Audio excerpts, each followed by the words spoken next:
Well, hello, and welcome to the Horror Screams podcast. We're part of the Horror Screams Video Vault website, and I'm Stephen, joined as ever by our co-host Sarah. Hi, Sarah. How's it going?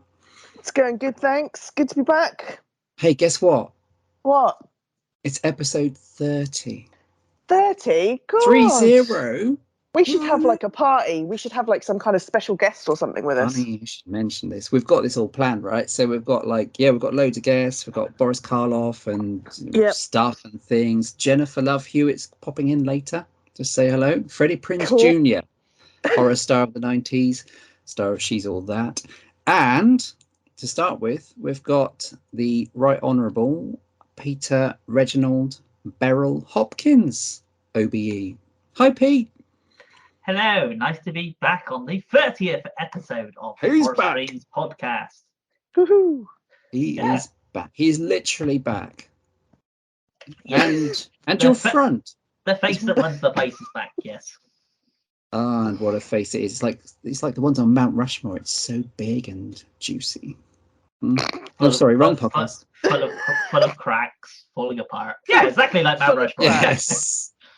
Like granite. Yes, not granite, because gran would obviously be old and crusty and dry down there. Well, enough about you. We're talking about the podcast. Actually, it's been a while. Actually, it's been a few months since maybe just 2 months since we last recorded. But yes, since then I turned 44. Yeah, 44. You wouldn't believe it, would you? No. Yeah. I still remember being 43. Just vague memory. Vague memory. Vague memory now. What are these 40s you speak of? Oh, all right. Some little whippersnappers back there. Got all that to look forward to. It's only 17 or something like that. Feels like it sometimes. Cool, blimey. Not that I feel him often. But very young, very smooth. Depends what I'm wearing. And a nice pink arse.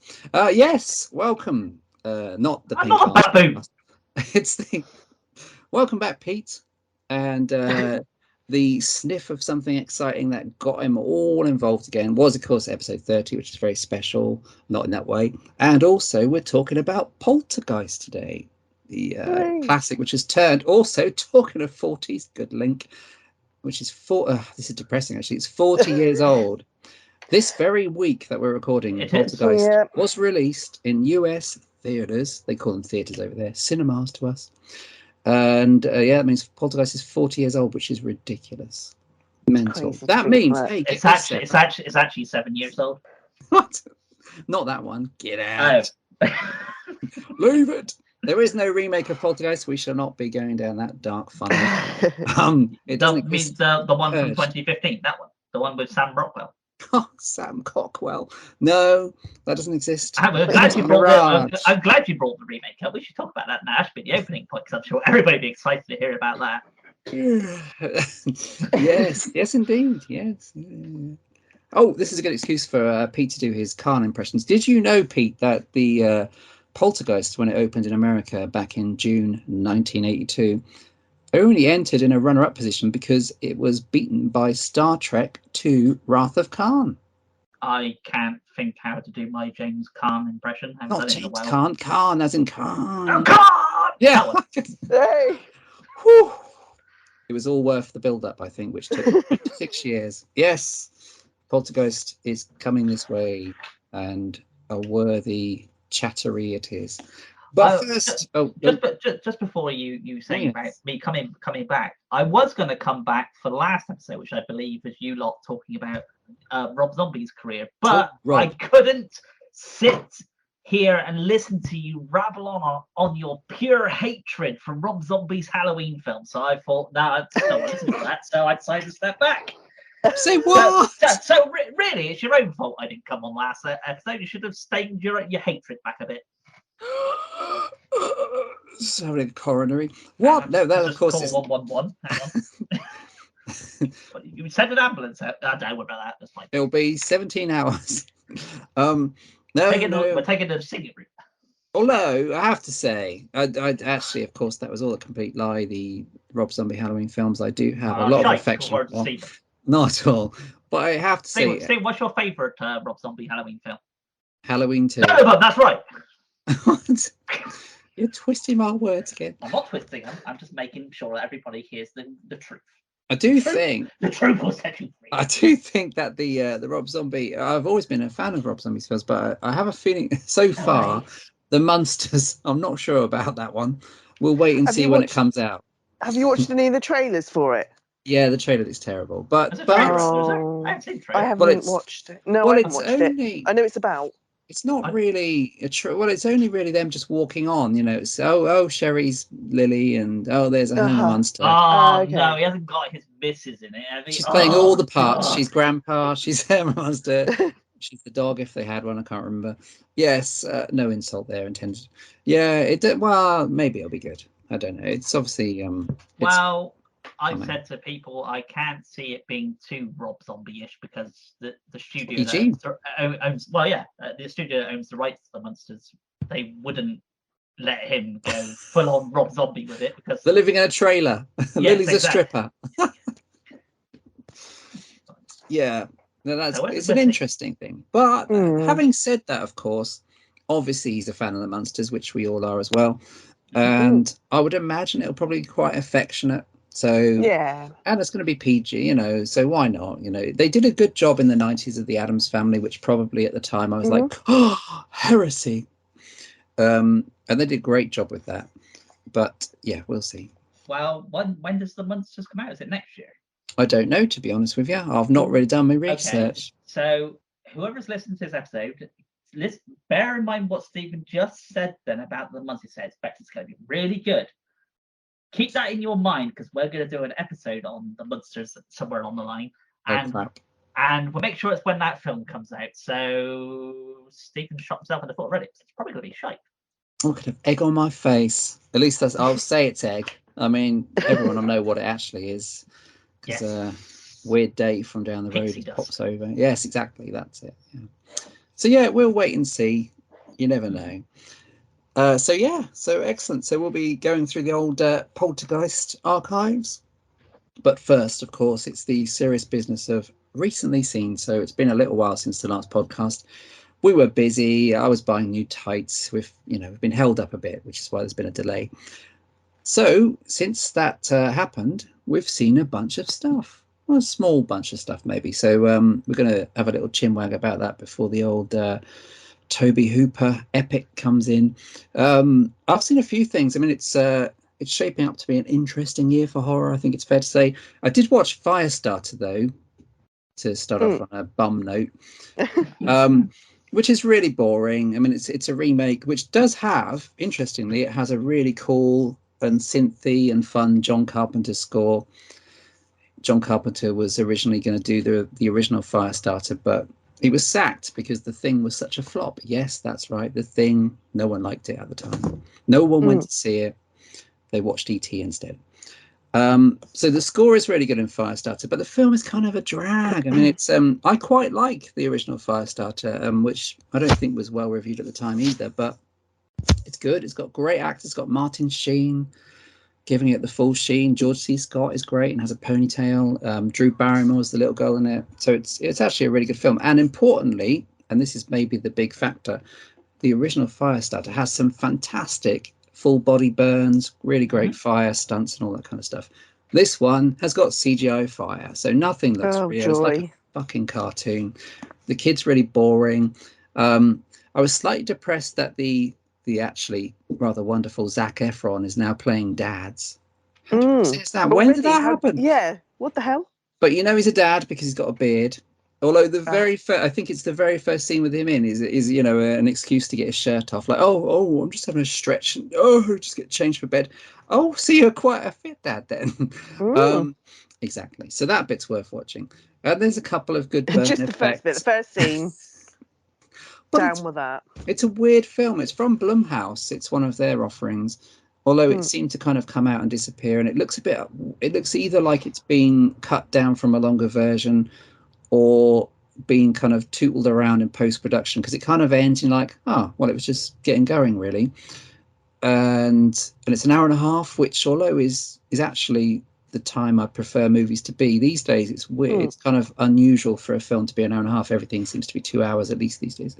So it's a bit weird. I suspect tinkering. Zac Efron's okay, but it's all a bit bland. It's a strange film, actually. It does feel like it's been fiddled around with, and it is just a bit dull, which is ultimately maybe the worst thing you can say about any film. So a shame, I think, because the book's great, the original film's good, and Firestarter, and it has kind of disappeared from theatres or cinemas. So I guess already, yeah. So it's going to be on streaming one day. You can give it a look. I mean, there's occasional good moments in it, but I felt, oh man, you could have done. You're not even trying, is what I thought, which is a bit of a shame. So that's that. I watched Doctor Strange in the Multiverse of Madness, which is Sam Raimi's new film, which Sarah, you've seen. Pete, have you watched it? No. You cheeky monkey, you. No. Nope. That's You've okay. not watched it? Oh. No, but I do know it's basically Evil Dead 4. It kind of is. It kind of is, but it's not as Evil Dead 4 as I hoped it was going to be from all the memes. You can never trust a meme. Oh, I don't from follow this that experience. stuff. I'm so out of touch. No, it was cool though. It had some really cool bits. Yeah, it does have a lot of stuff. It has gags with disembodied eyeballs. It has the subjective camera work. It has an entire remake of the severed hand or hand beating yourself up scene from Evil Dead 2, which kind of carries on into the post-credit stuff.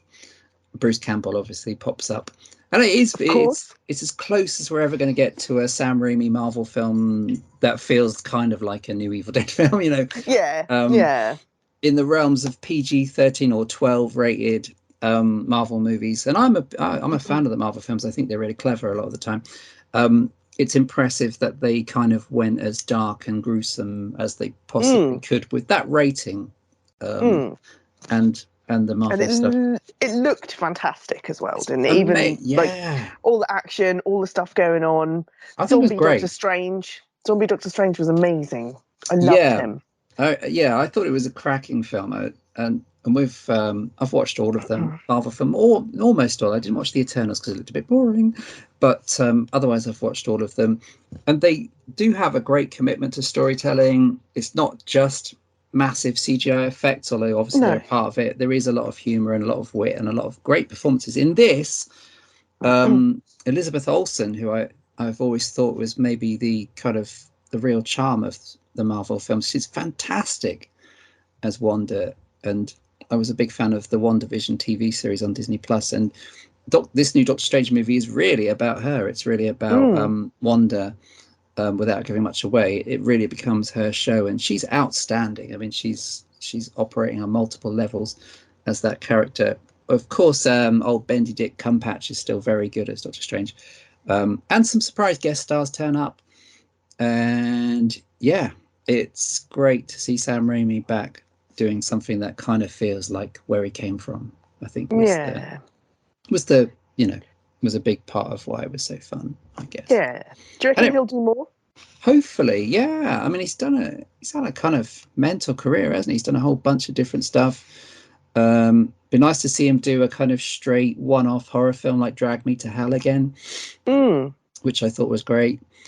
They keep talking about bringing the Darkman stuff back, but I don't actually know if that's going to involve him at all. Don't know. Darkman's great though. I do like Darkman. Yeah. The original and the sequels aren't bad. I remember watching those a couple of times. Hopefully either way. Darkman kind of gets overlooked, didn't it? Because I remember Darkman coming out and it did quite well.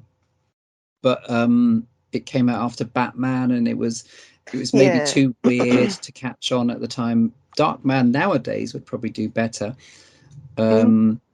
Firestarter felt like an X-Men film. You realize that when this is totally random. Obviously, I've gone backwards rather than forwards. But that's the other thing about Firestarter is it felt like, oh, wait a minute. This is just a kind of bland film about a little girl with powers. It's like an X-Men film, maybe that was the problem I had with it. But yeah, Doctor Strange, super good. And it's doing obviously very well. So it's washed its face in terms of making money. As they say. They don't say that. I say that. It's washed its face. The Sadness. I watched The Sadness, Sarah. The Taiwanese movie.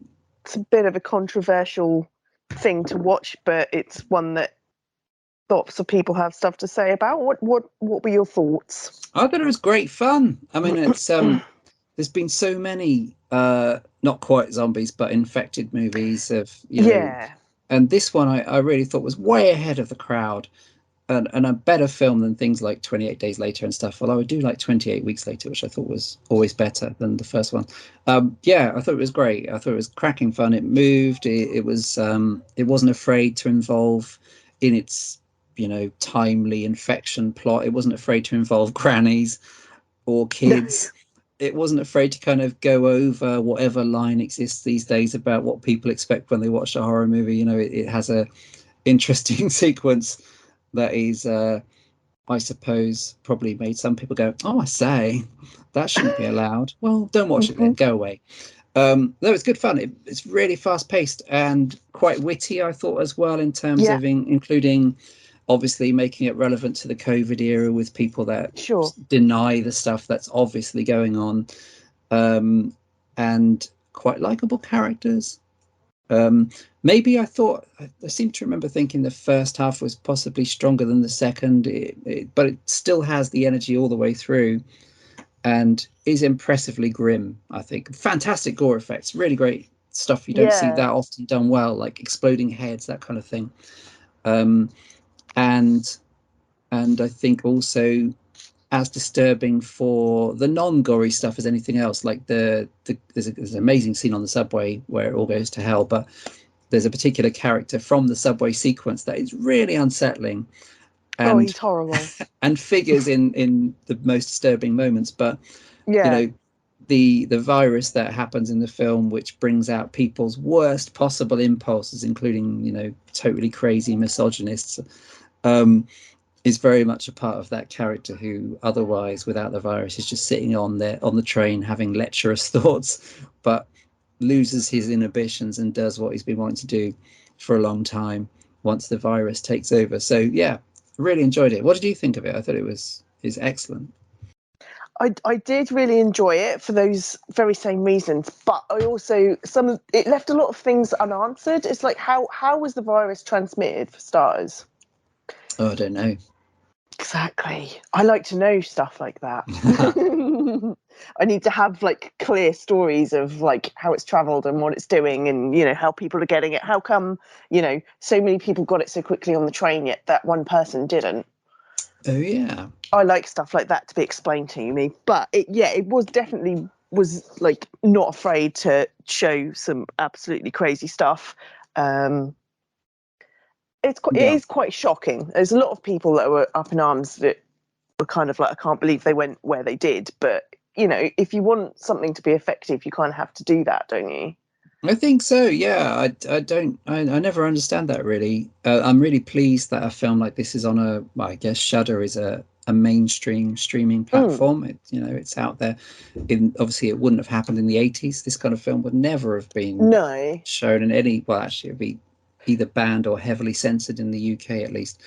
But yeah, I don't know why you tune into a horror film, and then be offended. Well, don't watch it. I don't get it. I mean, they never actually like show anything absolutely horrendous. You know, you kind of making that stuff up in your head because you know that's what's actually going on, but they're not necessarily showing it to you full on. You know, this is what's happening. No. It's kind of making you think that, and you don't have to see it to go, oh my God, I can't believe they're going there. I can't believe they're doing that. But for me, I think I said this in a different thing, but it's the dialogue. It's the stuff they say to each other that I found really creepy. I was like, I can't believe that just came out of that person's mouth, especially towards the end.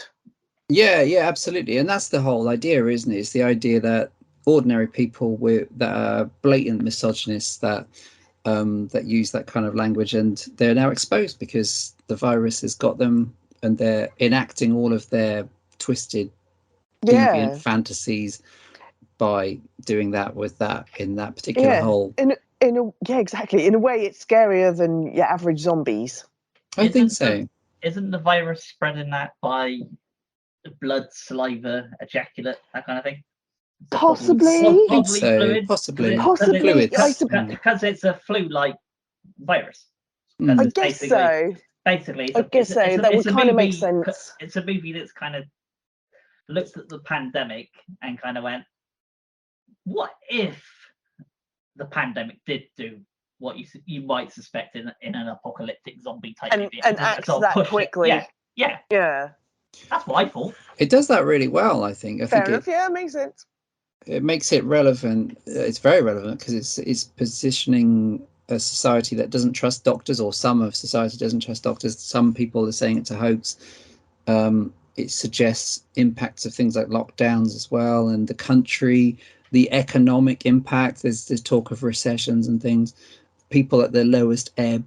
I think it's going to be a really important film. I think it's far more so than some of the mainstream stuff that's come out there, the bigger budget stuff, because I guess this was probably made on a pretty low budget, which is amazing because it looks, it's large scale in terms of what it's doing and the gore effects, and the use of a lot of extras, because it does feel like you're watching a whole city fall apart. Sure. But yeah, I think from the sound of it, it's been very controversial in its native country as well, which makes sense. But that's good, horror, as always, horror should upset people and offend people. That's the whole idea. It should. There's no line to cross. Show everything. If you're gonna make something disturbing, just show it. Yeah. Or as you say, it's not even half show it necessarily. Yeah, absolutely. Suggest it. Yeah. As my nan said, you don't even see it going in. I miss her. Here you go. You talk about we're trying to work out how much it costs. So I was just looking. So I found out that the film was funded with a mixture of cryptocurrency and a revenue from a producer's camgirl business. Wow. There you go. Well, there we go. Interesting stuff. Yeah. I always wanted to be a cam girl. Guess well, Stephen, you still can. If you grab hold of your dreams and your hopes and you step forward with all your might, you can become what you want to be. Believe and achieve. This is like one of those inspiring Lifetime movies. Wait a minute, you just hazed out there. Grab hold of my. Grab hold. Oh yeah, will do. I'm actually doing that right now. Yep. It's there. Oh gosh. Next on Lifetime. Oh, it's changing. Why is it afraid? It's shrinking. Yes. Welcome to Hallmark. now, time for Touch with an Angel. Not Touched by an Angel. That's a different channel.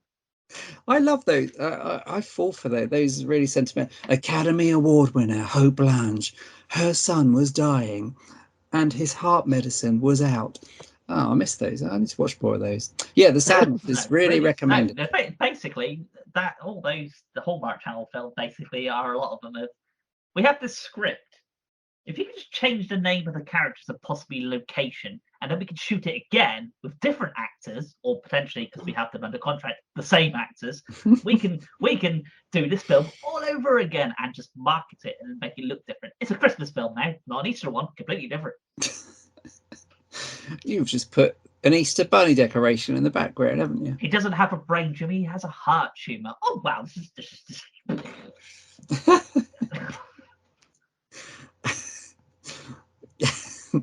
Johnny may be dead, but in his short life, he taught us more about life than anyone ever could. I miss those things. Yeah. I used to watch that show. Well, it's where actors go. You've got to get, if you're an actor, you've got to get work wherever you can find it, right? You're waiting for the phone to ring, as I do all the time, actually. So, Stephen, what's your just as you just said that, what's your thoughts on, I don't know, Eric Roberts, Danny Trejo, all these people appearing in random films? Because you did just say actors have to find work wherever they want. No, you do say off camera and off mic. What the fuck? But I usually say that. Totally. So I'm not quite sure where you're standing on this now. Because in one hand, you're kind of allowing people to have careers and go forward their hopes and dreams, which is what you want to do as a cam girl. And then on the other hand, you're kind of pulling the cam girl mics away from them and not allowing them to act. You're saying, you're shit. I don't want to see you in any more films anymore. So I don't know which side you stand on. You're a bit like a politician, really. You're talking bullshit. Politician. Don't mean to come on here and rock the boat or anything, but Well, they do. Well, Eric Roberts makes terrible films, but I totally get why, because he has to.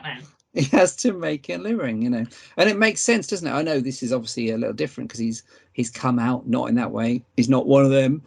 Bruce Willis has obviously got some health issues, but Bruce Willis was making all these really boring films. But it makes sense because he's got divorces to pay for, or 7 houses to pay for. So why wouldn't you just phone in a performance in something rubbish? What you're really saying then, just to kind of take this, we're not talking about Poltergeist now. We're talking about Stephen's hatred for actors that do careers that he didn't want them to do. So what you're really saying, which really what you're saying is, if Eric Roberts or Danny Trejo, one of these other actors, came out with some health issue, then you'd be like, "Wow, it all makes sense now." I like Eric Roberts. I'm not quite sure why. I mean, he was a pillar of the community. You're one of them people. No, I'm not one of them. I'm one of those. Causes trouble there. Where he dies and goes, "Oh, well, he was a pillar of the community. He's always helping people." He wasn't helping people. He was flogging stuff out the back of a van. That's not helping. I still like Eric Roberts. I totally get why he makes those films. Where he turns up in one scene as a priest. Yeah, Danny Trejo has never done a bad movie. That documentary, have you watched the documentary? Whatever it's called? Not yet. Sorry. It's really good because it's fantastic. It's total insight into his career because he's like they show him on a set of something. He's like, I've got no idea what the film's called, and I've got 17 more to make this year. And he did make something like 24 films, as did Eric Roberts, 24 films in 1 year. But you get a fantastic insight into, I'm just having a good time. What else would I do? Would I just sit at home and do some knitting? Disgusting. It's like listening to or watching a Taiwanese prostitute bouncing around everywhere. You're flip flopping here and everywhere with your opinions on what this is. Just stick to one. Now I'm interested. You don't like Eric Roberts. You don't like Danny Trejo. You don't like it. You don't like the Halloween films by Rob Zombie, and you hate musicals. Just come out with it. Just be honest. Say I hate musicals. That really hurts, that one. I'm the biggest champion there is for Mary Poppins Returns. And that's the end of this podcast because it's a better film than the original. It really is. Anyway, so recently, yes, go watch The Sadness. And if you're offended, kill yourself. Next. Just to clarify, don't kill yourself because we're all about peace and love here. Penis and love. Oh, peace and love. Sorry, I misheard. Next up, go watch Maverick, the new Top Gun film. Not a horror film, but it's fantastic. I rewatched Tales from the Dark Side, the movie, because I've got into this thing. I got into this thing. It's a habit, actually, since going. This is possibly the right forum to confess, but since going multi-regional, not a problem. Since going multi-regional, you know how I like multi things. I've kind of been getting some Scream Factory discs, and one of them was Tales from the Dark Side, the movie, which I've only ever watched like on video 400 years ago or whatever it was, and it's really good. I mean, I think this movie, which I don't think has had a Blu-ray release over here or anything, but has had a nice Scream Factory release with a fantastic amount of extras and all that, is really good. It's a great anthology film where for starters, Debbie Harry's in it. So any film with Debbie Harry is automatically worth watching. And she's in the framing story. She's kind of a witch about to put a kid in the oven. And he distracts her by telling her 3 horror tales. And the 3 horror tales are all really good. There's a Cat from Hell story from a Stephen King thing. Christian Slater's in a very young Christian Slater is in a Don't Worry, Sarah, young enough. I mean, old enough, not young enough. Okay. That's a either or. Yes, exactly. He was 18-ish. I don't know. Who cares, etc. He's in a story about a mummy, which is really good. James Remar is awesome in a story about a gargoyle thing. And the great thing about it, like with a lot of films it was made in 1990. Like with a lot of films around that kind of period, it's, I suppose, the last gasp of all practical effects when it comes to monsters and gore. So before the CGI stuff started to kick in a lot, things like Nightbreed and Tales from the Dark Side, the movie, have fantastic practical effects, and it's full of them. And the extras actually show you a whole bunch of stuff about just how much work went into it. It's KMB job as well, so you get to see Greg Nicotero talking about it on the extras. But yeah, really, really good to see that again, because I'd totally forgotten about it, really. Haven't seen it for about 30 years. And it holds up as just the series was quite good. I quite like the Tales from the Dark Side series. But obviously with this, they had the chance to go there with the gore and face ripping kind of transformation effect. So yeah, it's a really good one if you're looking for. I can't believe 1990 is a retro choice now. But if you're looking for a retro choice from the ancient year of 1900 yep, go watch it. And one more, I think I've got one more. So today I went to see Men. See Men. Yes, and how was the port? The hilarious joke here is there's a film called Men, and I went to see it. So I just said I went to see Men. I don't see what the joke is. I'd give it time for the joke to work. Little tumbleweed rolls past. This is fantastic. So I'm really excited about Men, the movie. I absolutely love. Oh, hours of fun. Exactly, the joke keeps giving, doesn't it? Yep, it just goes on and on and on. So you're looking forward to Magic Mike 3? Magic Mike actually probably is, but I have no secrets to impart. Entirely heterosexual. So yes, so possibly not. Men. So on to Men. Literally coming on to Men, which is what it's always been about. That time at Fakenham College was not a dream. So yes. Alex Garland, good old Alex Garland. So he's been around for a long time. He is very good. He wrote 28 Days Later, worked with Danny Boyle. Not that one. And he's also become a director, and he directed the excellent Ex Machina. If you've not seen it, go watch it. He directed the very good Netflix thing Annihilation, which is really creepy and very thingy, as in John Carpenter's The Thing. Think it thingy.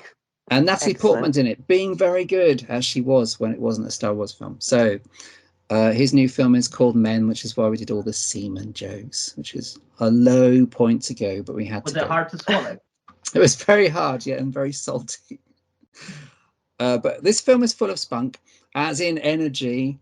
No, this film is great, actually. So Men is a horror film released by A24, who seem to be doing a whole bunch of stuff. You know, they're kind of independent guys doing stuff like Ty West's X and the Robert Eggers things like The Vavitch and The Lighthouse and Midsommar, things like that. So they do the kind of the unusual horror films that aren't jump scares. And because they don't have jump scares, they're called things like, art house horror or elevated horror. Piss off. It's just horror. It's not elevated just because it's smart. Horror has always been smart. Go away. Fuck off. That's what we say. Anyway, Men is great. So Men is fantastic. So Men. Wow, this podcast is really misogynistic. I'm taking offence to all womankind. That's how it is. Men is great. Men. Actually, Men is all about misogyny. So Men is Jessie Buckley is the star, and she's fantastic. She's in every single scene. She goes to some bad stuff's happened. Bad shit's gone down. Her boyfriend's killed himself. And she goes to take refuge at a cottage in Gloucestershire, Pete. Good old places. That's why those people were here. I wonder what they were here. Pete is from Gloucestershire. He lives and breathes in Gloucestershire. He's Gloucestershire like a stick of rock all the way through. Gloucestershire this, Gloucestershire that. It's a county in England for those that are not from Gloucestershire. And she goes. I would say not from the UK, but okay. If you're not from Gloucestershire and you're not sure where the county of Gloucestershire is, you're not welcome here. It's in Gloucestershire. Yes, Gloucestershire is a whole country in its own right. Yeah, passports. It's in the Shire, in the Shires. Yes. So she goes there, and some weird stuff goes. So she's got the landlord of the house that she's staying in for a short while. This is nice, a bit weird. To say much actually would spoil it, but suffice to say, Rory Kinnear, who plays the landlord, you'll see a lot of him. He pops up an awful lot, not necessarily as just the landlord. I was going to say, I did hear that he plays multiple characters. Well, basically, he's essentially yes. So if you find yourself during Men thinking, hang on a minute, I know that face from that somewhere. character looks a lot like Rory Kinnear. Because he's everywhere. He's more or less playing every other male character. Excellent. But that's funny. Not quite, but almost. And that's part of this movie really warrants repeat viewings, because afterwards I was like, wait a minute, was that also Rory Kinnear but with a different wig? Excellent. but it's kind of about her breakdown. So she starts seeing things. The biggest plot arc, I suppose, is that she's being stalked by this weird guy that's completely naked. So you see a lot of dick in men. There's a lot of dick in men. Depends on what internet thing you're looking at, to be honest. We've done all the jokes. Actually, no, there's more to come. We have not done it. So this naked chap pops up in a garden. I don't mean her lady garden. I mean actually in a physical garden. Thanks for listening. And he's following her. After this, we have the Benny Hill show. Coming soon, literally. Yes. And yes, and she, so it's one of those films where, is she having a breakdown? Is she insane? What happened to her boyfriend that we know is dead? All this kind of stuff.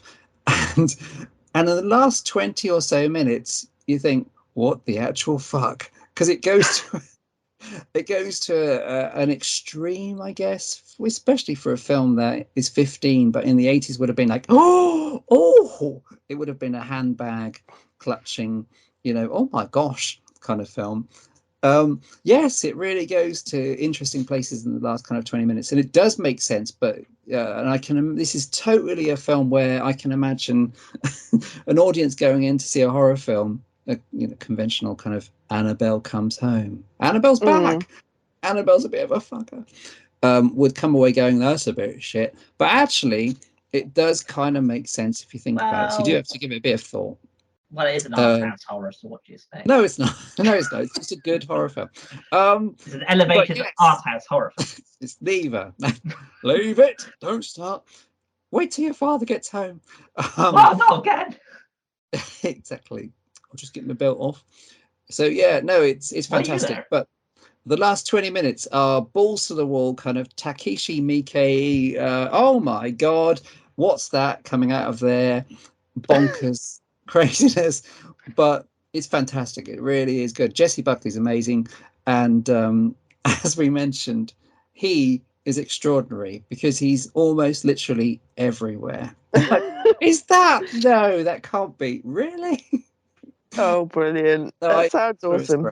Alex Garland stuff is great, and again, it's got stuff going on, and it does when you and actually, since watching it, I watched it this afternoon with two other people in the audience. I didn't sit with them, don't worry, it's not that weird. And I've kind of been thinking about it ever since. I've been thinking about men ever since, all day, literally all day. And finally, this has gone way too long, but finally I've just watched some giallo. So I watched The Killer Reserved 9 Seats and Smile Before Death, which are part of the either currently available or upcoming Arrow Video giallo set, which are really good fun. Lots of totally bonkers moments of rich people drinking J&B, being horrible to each other. Everybody's an asshole or shagging or a lesbian, including the men, and just fantastic fun. People, no Vespa. I didn't see anyone riding on a Vespa, but in Smile Before Death, you do see lots of nice shots of Rome. I'm spent. Anyone else watched anything recently? I watched a couple of things, just a few little things. Well, I'm still watching the new season of Stranger Things, which everyone has probably finished before me, but I kind of... have you not finished it yet? Where are you at? I've watched the first 5. Oh, cool. I think I'm probably about the same as you. But yeah, it did the same thing that it always does to me. I kind of started watching it and I was like, oh, this is a bit slow. I was like, hurry it up, because I never actually caught up. So I did the whole introduction to what happened in the last series, blah blah blah. Oh yeah, I remember what's going on. And then it kind of starts off really slow, and then all of a sudden the monster gets introduced and you're just like, yes, here we go, we're off now. And then that's kind of like my life has been Stranger Things ever since then. But I really love the inclusion of the new characters, and Eddie Munson, I absolutely love him. Mm-hmm. Yes, he's great. It's good fun, isn't it? It's really good fun. Yeah, no, I'm enjoying it too. I totally agree. It's kind of like, but then something happens and a group pops up. Yeah, you're just like, okay, here we go. We're off now. It's proper started, and like all the 80s stuff is just great. The roller discos and the hair and the clothes. It's cool. It's really cool. But that's kind of the thing. Everyone's on the Stranger Things kick at the moment. It's basically just like if you message someone, it's like, can't talk now, watching Stranger Things. Damn it. The other thing I watched is the new season of The Boys on Prime. Yes, excellent.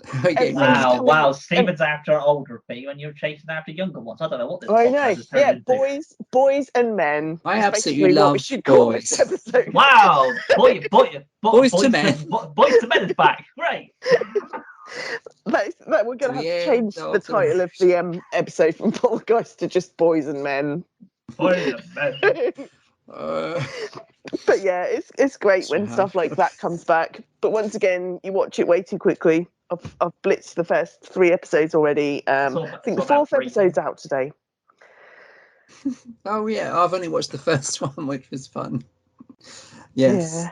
The first one also, in a bit like The Sadness or Men, has a point where you go, "Oh, they actually did that! Fantastic!" They actually really did that. Which is only a good thing. You just wonder how many more like strange superhero things they can come up with, and when you get later on in the few episodes, I don't want to spoil anything, but we all need to take a moment once you've seen the episode and just think of poor Timothy. That's all I'm going to say.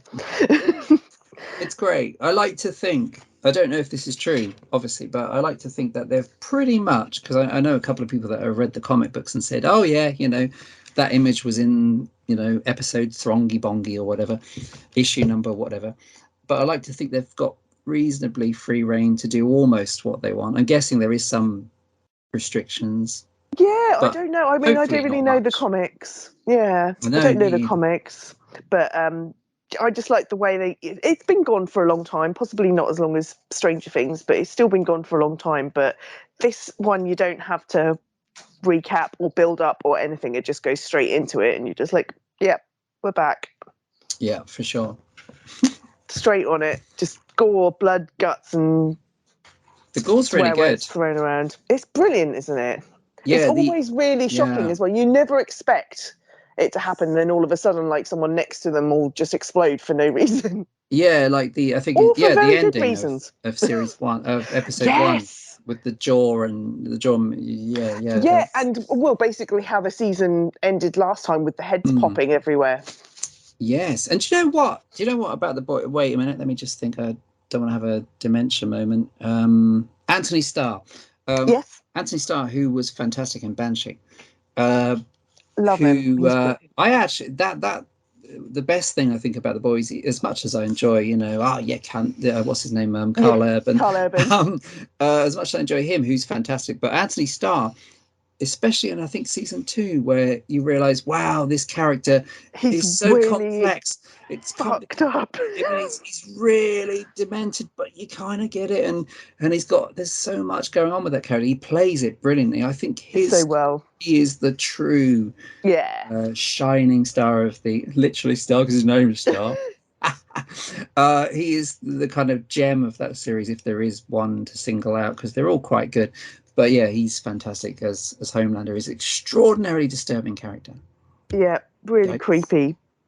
Very creepy. Yeah. And that's it. Yeah. There's just so much on at the moment. It's all good. I should take something off, actually. It's getting a bit hot in here. Yes, so recently, thanks, Sarah. Anything else to impart before we enter Carol Ann? Well, not literally. I just looked on IMDb about Men, and they well, I don't know. I went in incognito on my phone while I was looking, so it's fine. DuckDuckGo is very good.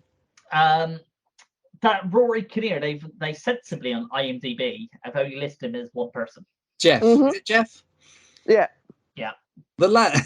His first appearance in Men is initially as Jeff, and the hilarious thing is he plays Jeff, the landlord of the place where Jesse Buckley's staying, and who is this kind of upper class, very friendly but patronizing and slightly weird guy that looks and feels like a character from League of Gentlemen, but also resembles every single landlord I've ever had in renting properties. You totally recognize him as like, well, he's nice, but Yeah, a bit uncomfortable. Oh, a bit patronising as well. Like Bit every landlord you've ever known. misogynist. Yeah, yeah. Yeah. And he's fantastic. Yeah, this is truly the movie of Rory Kinnear, which is a shame because Jessie Buckley, who's always great, is so good in Men. In Men, you get this continuous joke Yeah. here. Yeah. Super. I think that's it. Anybody else got anything to throw in? Well, I guess if you're coming off Men, we should go on to something else. Yes, we've been in Men for too long. Yes. Let's press on, as Claire Rayner would say, to the main event, which is Poltergeist. Yes, that's right, Poltergeist. 40 years old this year, which of course is no age. It's still pretty young. Although, tragically, it's as old as the Universal horror films were when I was growing up watching them in the 80s. Jesus Christ. So yes, Poltergeist, which was a VHS mainstay, came out in 1982 in that period where there was all these films, obviously, where there's all these films, these big budget films that were really kind of horror movies at time. You had the melting face in Rage of the Lost Ark. You had Gremlins, which is a big old monster movie where even Santa gets munched on, not in that way, not in a men way. You had all these big budget films that were incorporating fantastic practical effects, and Poltergeist is part of that. Produced and written by Steven Spielberg, and directed by the fabulous Toby Hooper, who I think, and the great thing I think about Poltergeist is that you see both of them inside the movie. So yeah, Poltergeist 1982, one of those films I remember watching with my nan because it was on VHS and it was on TV so often. What about you two? When did you watch Poltergeist? Were you watching it in the 80s like me? I would have probably watched it. I probably would have watched it because I'm the youngest one here. I would have watched it at probably beginning of the 90s. So probably 1990s, probably when I say what? No, I'm 1990. I'm not saying what you want to say. I'm not a dancing monkey. I will not say what you want me to say. Dance for me. Okay, maybe. I always forget that you're a young'un. Yeah, sure, yeah. Yes, 1990, and it would have been on TV. Yes. And I always remember watching it, and it's always a bit with the clown. Always, my sister had a clown in her bedroom, inside in a rocking chair. As a kid, you sort of see it and you go, "Well, I've seen that now." A bit like Candyman, I suppose. You see Candyman, you're all sort of wary of the mirror after you've seen it. Yes. So yeah, as I was walking past my sister's bedroom after we seen the film, and it's like, ooh, okay. Well, we'll put that clown somewhere for now. And now I couldn't give a crap. That clown scene, the under the bed kind of thing, checking under the bed, because that's a ritual growing up, isn't it? Checking under the bed. Before I go to fucking energy. If you had space under the bed where anything could sneak in, which is pretty much every bed that ever got made. And also, every time I rewatch the film, I'm never quite sure when that moment's going to happen, so I'm still tense. That's a gift, isn't it? It's a bit like the blood test in The Thing. I'm never quite sure at what point in the blood test in The Thing that the whole thing's going to go to shit. You're like, is it him? No, it's not. I've forgotten again. I've watched it 1,700 times. And that's the genius of both that and this, I think. When did you watch it, Sarah? Because you're an oldie like me, right? I'm an oldie, yeah. I would have watched it late 80s and it absolutely scared the shit out of me. So many bits in it scared the shit out of me. The trees. The tree is terrifying. I think the tree and the storm was the thing that did it for me. I think the whole bit at the beginning, because they seem so light-hearted about it with the chairs moving around in the kitchen and like pushing the girl across the kitchen floor and stuff like that, because they seem like quite light-hearted about it and that it's kind of fun and weird and quirky and I wasn't scared of it. But then when the tree busted through the window and stuff like that and the closet door, yes, that's all the childhood nightmare stuff. Yeah. And that's why I think that's why the Spielberg side of it works so well, because it starts off as this nice suburban kind of sitcom. Mum and dad smoke pot, Yeah, that's the thing. I never picked up on that at the time, obviously, because I was a kid. It was just like, I don't think I picked up on that at all. But, watching it a bit later on, you're like, wow, they've parents were really cool, man. They're really great, and they're lovely. You know, Joe Beth. They're really awesome. And it's a nice it is a Spielbergy family, which I think is why it works so well. And they've got the comedy neighbor that looks like but isn't Mickey Dolenz. It isn't Mickey Dolenz, but it's got his face. What the hell?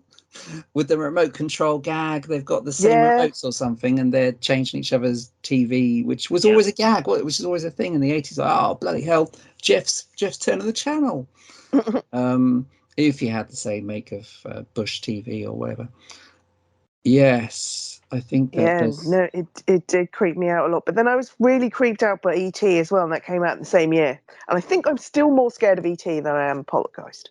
E.T. is a dark fit. The first half of E.T. is sinister. Like it. The whole movie is not a slush fest. I've always been a big champion of E.T. because it's quite a downbeat film about not just how sinister it is when E.T. first arrives, but of this family that's broken. You know, divorced mum, Dee Wallace is sad all the time. Elliot has one friend who has to go home at the end, so he's fucked. You know, it's a total downer. E.T. is a total downer. E.T. nearly dies at one point. There's nothing joyful about E.T. And I think it's brilliant because we'll have a separate episode about E.T. No, please, because I really don't. I still don't like it. It's a powerful film. I think it's great. There's parts of this, the whole Poltergeist bit, like you said, with the stuff and things and the chairs and the chairs in the kitchen. They're having fun with it. That's kind of like early moments in Close Encounters as well. There's a lot of kind of weird, seemingly paranormal stuff that happens at the start of Close Encounters with a kid as well, which I think is quite frightening and always was. Yeah, the build-up's great, I think. Yeah, it's cool. Do you think the kids are annoying? No. No. I think the gift of the film is they're not. Do you? Because you don't like children, do you? I don't, not really. I find them a little bit grating as it goes on, but they start off okay. Carol Ann's pretty cool, but the little boy and the teenage girl, who's so over dramatic, like right at the end when she's hardly even in it. She's annoying. She is. Well, I suppose she is by design the least sympathetic. Oliver Robbins is what's his name? Robbie, right? Is it? Yeah, Robbie. Yeah, I always kind of liked that. Carol Ann is quite sweet, and she became the face of the series, really, didn't she? She was the only one that's in all three, apart from Tangina, I suppose, who we'll come to, not literally. But yeah, I kind of get it. I don't. Oh. Yes. Whatever Pete likes is fine. You can't be judgmental. Each to their own, as your father would say. Thanks so much. I appreciate it. You're welcome. Never mind. No, it's I think these are I think and he's only a producer and writer on this, but I think the Spielberg films are really good at likable or at least believable kids. I think in E.T. is a very good example of. Well, that's basically his thing in the 80s, isn't it? It's basically you knew when it was a Spielberg film or Spielberg was involved in it because you see a bunch of kids turn up and usually on BMXs. The Spielberg's involved in this, and nowadays Spielberg made a film. What about the aliens turn up?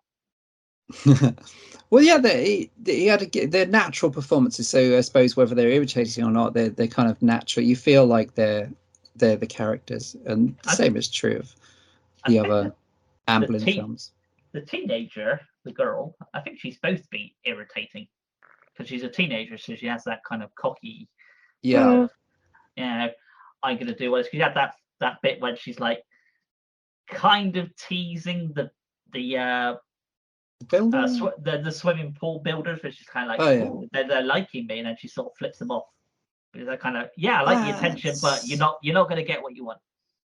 Yeah, that's right. Yeah, that's quite well played, but it is all part of that kind of setup, the sitcom-ish setup of this family of she's doing her own thing.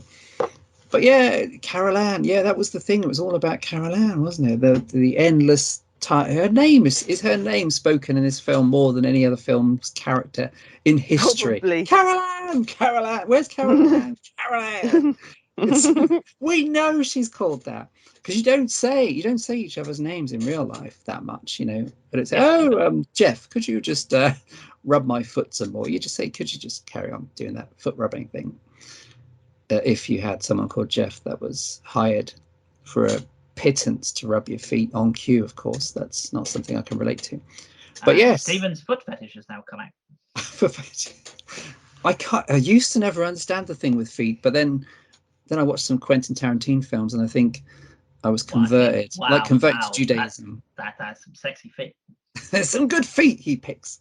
Not literally picks the feet, he just chooses. Yes, he does. He's dead skin. Oh, I'm gonna pick that off and chew it. Oh, I can remember that. That was 1987. That was walking around with that sweaty foot. Nice. Keep talking, love. Keep talking. Okay. And yes, I was chewing it. It was like a little bit of nail and a bit of the soft fluff there, and you sort of chased it. Nice. Yes. Where were we? Yes. No. It answers your question. I think the kids are likable enough. I think Robbie and Carol Ann. Well, obviously the part of the kind of tragic arc of the series is that the teenage girl Dominique Dunn, I think, her name was. Yeah. Is no more, so she isn't in sequels because she was killed after this one, which is a shame. But yeah, I think, you know, as these things go, the family as a whole, and I think the reason Poltergeist 2 almost works for me is because the family is still quite likable, and then when they're gone in 3, which is a dog of a film, you kind of think, but the Freelings, yeah, I think they're I quite like all of them in their own individualistic way. The first one's obviously the best film.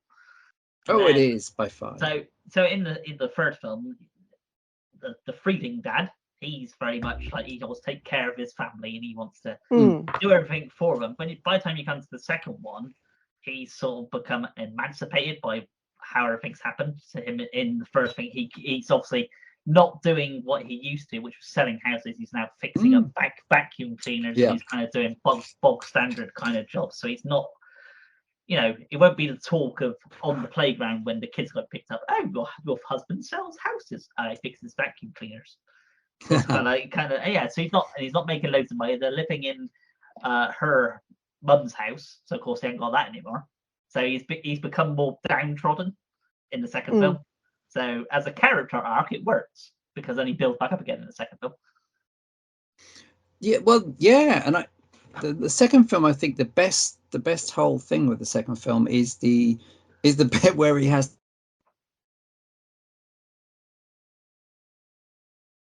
an abusive bastard. I think that's really good, that sequence, which I always like because it means that what happens with that worm is an actor gets credited as the vomit monster in the end credits, but he turns into the opposite of the nice guy that's in the first one. I think that bit's quite well because Craig T. Nelson plays a bully really well in that moment in the second one where you're like, oh crumbs, you know, here's the other side of that nice dad from the first one. He's a great actor, Craig T. Nelson. Obviously, they're two very different films, but I would have probably seen Poltergeist right at the same time I would have seen The Entity. Oh, The Entity's really good. I like The Entity. Yes. And we must remember this is the period where, including the stuff on TV in Britain in the 80s, where the whole parapsychology thing took off, you know, everywhere, Amityville Horror, the Enfield Haunting kind of carryover from the 70s. On TV in Britain, we had things like, I don't know, what's the name, Doris Stokes and Uri Geller bending spoons. People were into this stuff, strange but true shows. Did you ever watch Arthur C. Clarke, The Strange World of Arthur C. Clarke? Yeah, so this tapped into that, didn't it, really? Well, I don't know about what your two thoughts on this, you point out to me, I suppose, but it's the parapsychologists themselves, because of course she's the main doctor. Dr. Lesh is a psychologist in herself, and as she mentions, she studies parapsychology as more of a hobby more than anything. So of course she's always looking at ghost story. We're looking into this potentially. You can sort of tell they've never really come across anything major. It's kind of something's moved, and that's about it.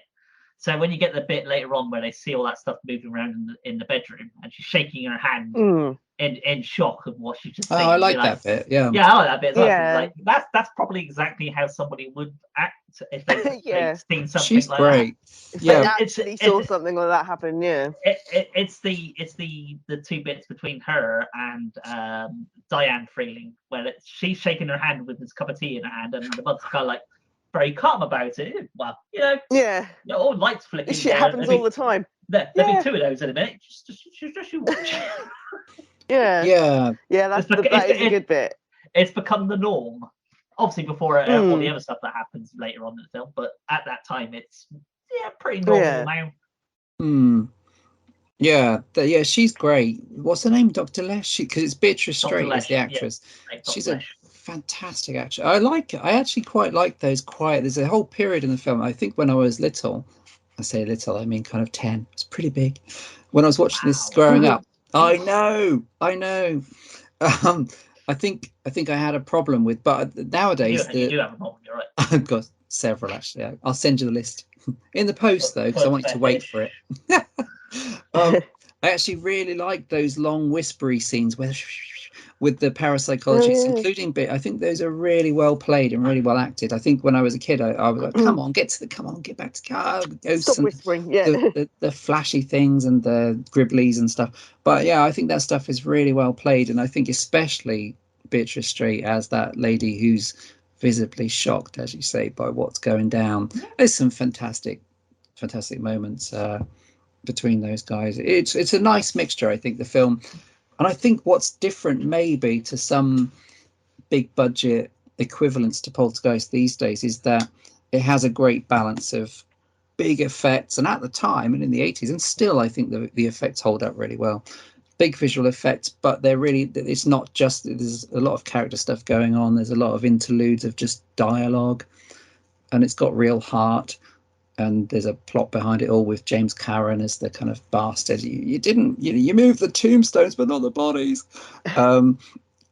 which is a great moment. I think it really has the perfect balance of big flashy effect scenes, which were really impressive, especially back then, and the whispery debates. Well, stuff. The original Poltergeist is nearly 2 hours long. But it's one of them films you watch and it sort of flies by. It doesn't feel like never. It flies by.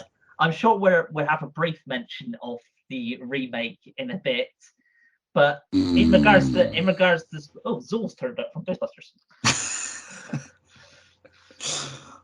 Say what? True, sure, God.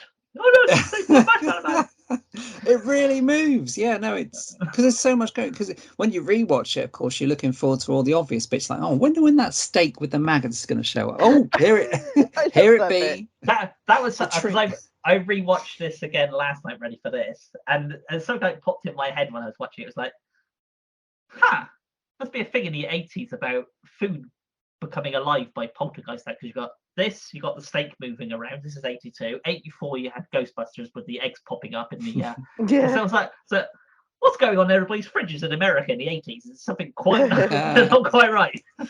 And then the stuff, if you bought the delicious new yogurt sensation, the stuff that would be moving around in your own fridge. What the? You don't get that with Muller Corner. Well, it depends how long you leave it, to be honest. Well, yeah, it's 6 months out of date. It's already started making speeches. Now it's got good bacteria for your body.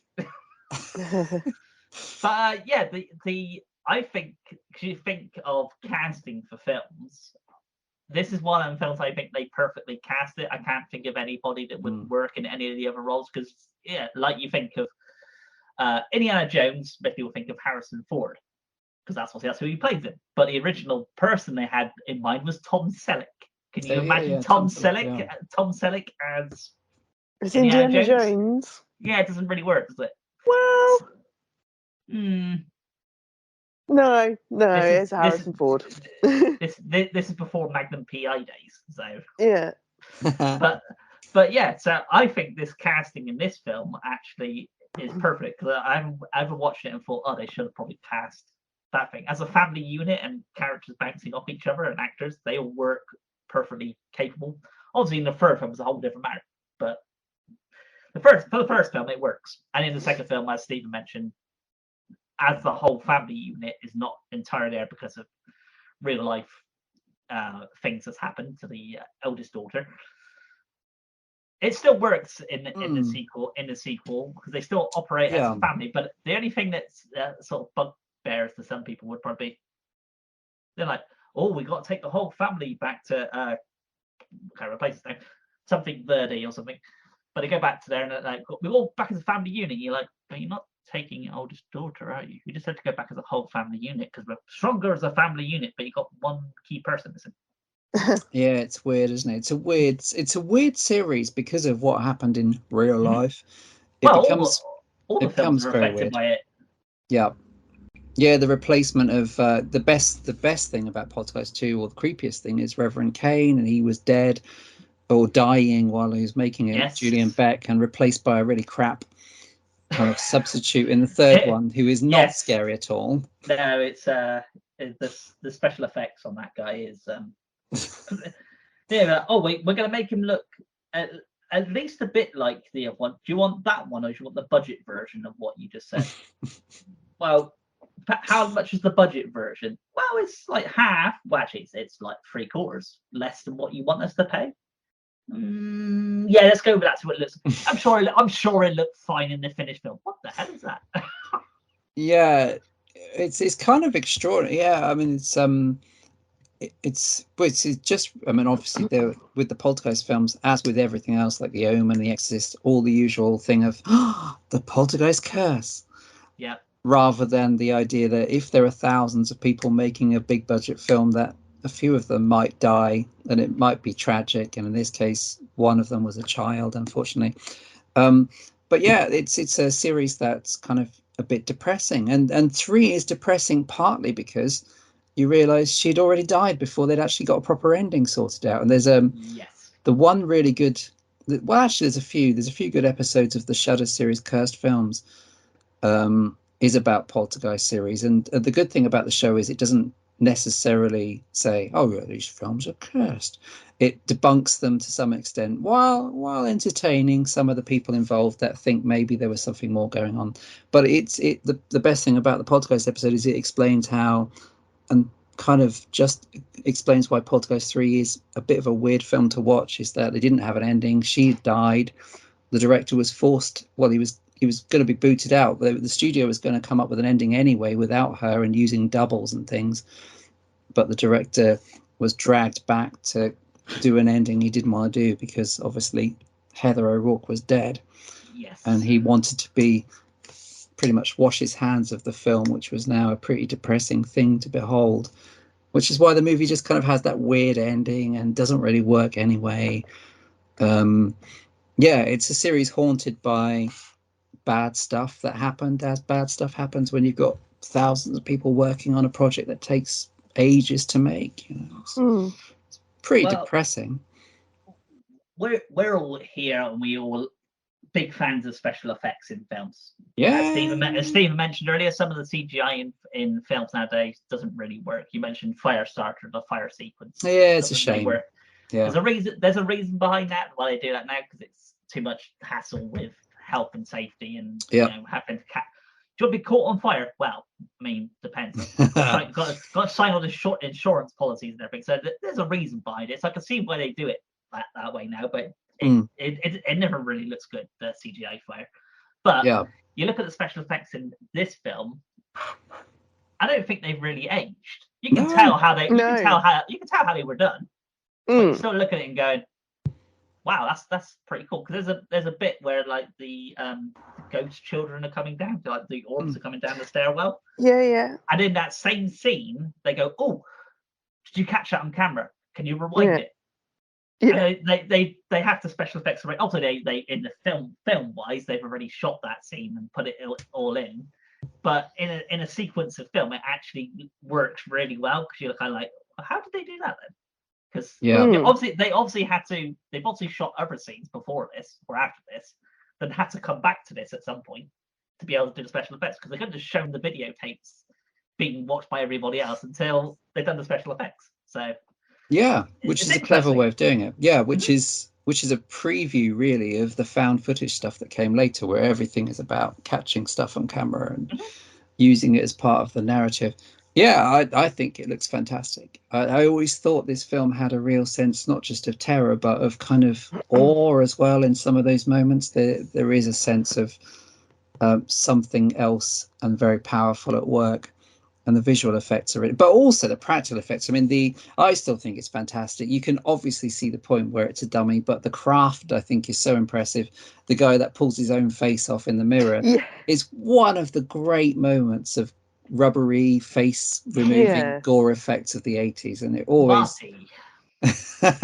Marty who never returns. He wants to be a parapsychologist and has that happen. He's like, nope, I'm out. Yeah, I changed my mind. I'm done. I'm really dedicated, but actually, I'm off. Yeah, that's a fantastic sequence. I love the fact, like with the head in Raiders of the Lost Ark. I love the fact that this was a PG rated film in America, and because it was Spielberg and he was the big man in town and stuff. They let him have a PG, even though it was more graphic than some stronger rated films. But ended up eventually creating the PG-13 rating. But it's really strong sequence. He pulls his face off, you know, and you would never get that. Even in Doctor Strange. Doctor Strange goes as far as these days the 12 or PG-13 rating goes, but they wouldn't have a sequence as graphic as Marty taking off his own bits. What do we all think of the soundtrack to this one? Oh, it's beautiful. Jerry Goldsmith. Yeah, it's one of my favorite. This is one of my favorite Jerry. I always loved Jerry Goldsmith, and obviously stuff like The Omen. But he did the Joe Dante films as well. Gremlins was just 2 years away at this stage. But yeah, I think the main theme is really beautiful. But some of the horror music, which Jerry Goldsmith is really good at, is really strong. It's one of my favorite soundtracks. Fantastic, really good. And two is underrated because 2 has a and for a while, I think it wasn't available as a proper full soundtrack. And one of the labels brought out the full Monty version. But 2 has a fantastically sinister theme for Reverend Cain as well. So, yeah. Possibly. When you say Poltergeist, most people would also remember Carol Ann. And they remember the Reverend Cain. But sometimes you go, oh, Reverend Cain. And then people go, he's in the first film, isn't he? No, he's in the second film. That just goes to show how iconic of a look he has, where you sort of blur your memories of the 2 films that you like, or the 3 films you like, and if you like the whole trilogy, and sort of go, he was in that one, wasn't he? I'm sure he was in that one. Or was it a different guy? No, it was a different guy, but as you mentioned, in the 3rd film, it was a different guy. But yeah, he's because he's got, I think he had cancer. I can't remember what type of cancer he had. Stomach cancer, yeah. That's what it was, yeah. And because he had that, the look looks more, sounds kind of harsh, but it looks more believable and kind of, oh, that's a bit eerie the way he looks. But in real life, we all know that he's got a serious illness at the time. But for the film, it works. It kind of gives it that sinister, kind of creepy look to him. Massively, yeah. He's a pretty terrifying character. And he's singing the God song. God is in his holy temple song in the second one. Yeah, I think he's great. And he's the one part of part 2 which is truly disturbing or scary, which I think otherwise the second one does lack. The first one is legitimately scary at times with the tree and the clown and even some of the lower key stuff of the chairs, the swimming pool. The swimming pool. Yeah, you moved the tombstones, but not. Yeah, the classic debate, of course, is and this is ridiculous, really, because there's a lot of documents showing where, it was clear that Tobe Hooper was directing this film, but obviously Spielberg wrote it or co-wrote it. It should be said there were 2 other screenwriters. It wasn't just him, and produced it, and obviously was a big influence, as you'd expect. But there's a lot of moments in it that are very Tobe Hooper moments. Like Tobe Hooper was massively about, amongst other things, EC Comics, and that scene with the swimming pool with the corpses and stuff is very ghoulish, kind of fun EC Comics stuff. So I think actually, although people have whinged or debated the thing, oh, well, it's Spielberg or it's this and that. It's both. You know, it works so well because it is both. It's got the heart of the Spielberg stuff, and Spielberg is very good with kid characters and all that kind of thing. But so much of it is very dark humor or gruesome, maggoty steak, pulling your own face off, bodies in the pool. Toby Hooper, I think it's fantastic union of both of them. Well, you got this film, and people, you said the debate thing. Toby Hooper directed, but obviously Steven Spielberg was over his shoulder in certain scenes. Yeah. Oh, one of this. But you can't really tell who was doing what, as opposed to like Zombie 3, where Fulci was doing something and Mate was doing it, and you could tell that moment where it kind of like, hang on, it's some different director. Hang on a minute. Yes, I never saw it. I don't know if you were there, Pete, actually, but we were there for the Fright Fest where Toby Hooper was a guest, and we met him actually, and we had a photo and stuff, and he was this very gentle, kind of gently spoken, very nice chap, very modest, and on stage he pretty much said the same thing. You know, there's not a lot to say really. Spielberg was very influential, and it was a big budget film, and he's the producer, so there's nothing different to any other big budget film with a producer. You know, it's obviously it's not going to be, you're not going to be delivering the Texas Chainsaw Massacre. However, he was still a director, and that is definitely showing. And I think the Spielberg influence is only a positive thing in this, because it works so well, because the family's so likable, and you know, you're kind of rooting for them.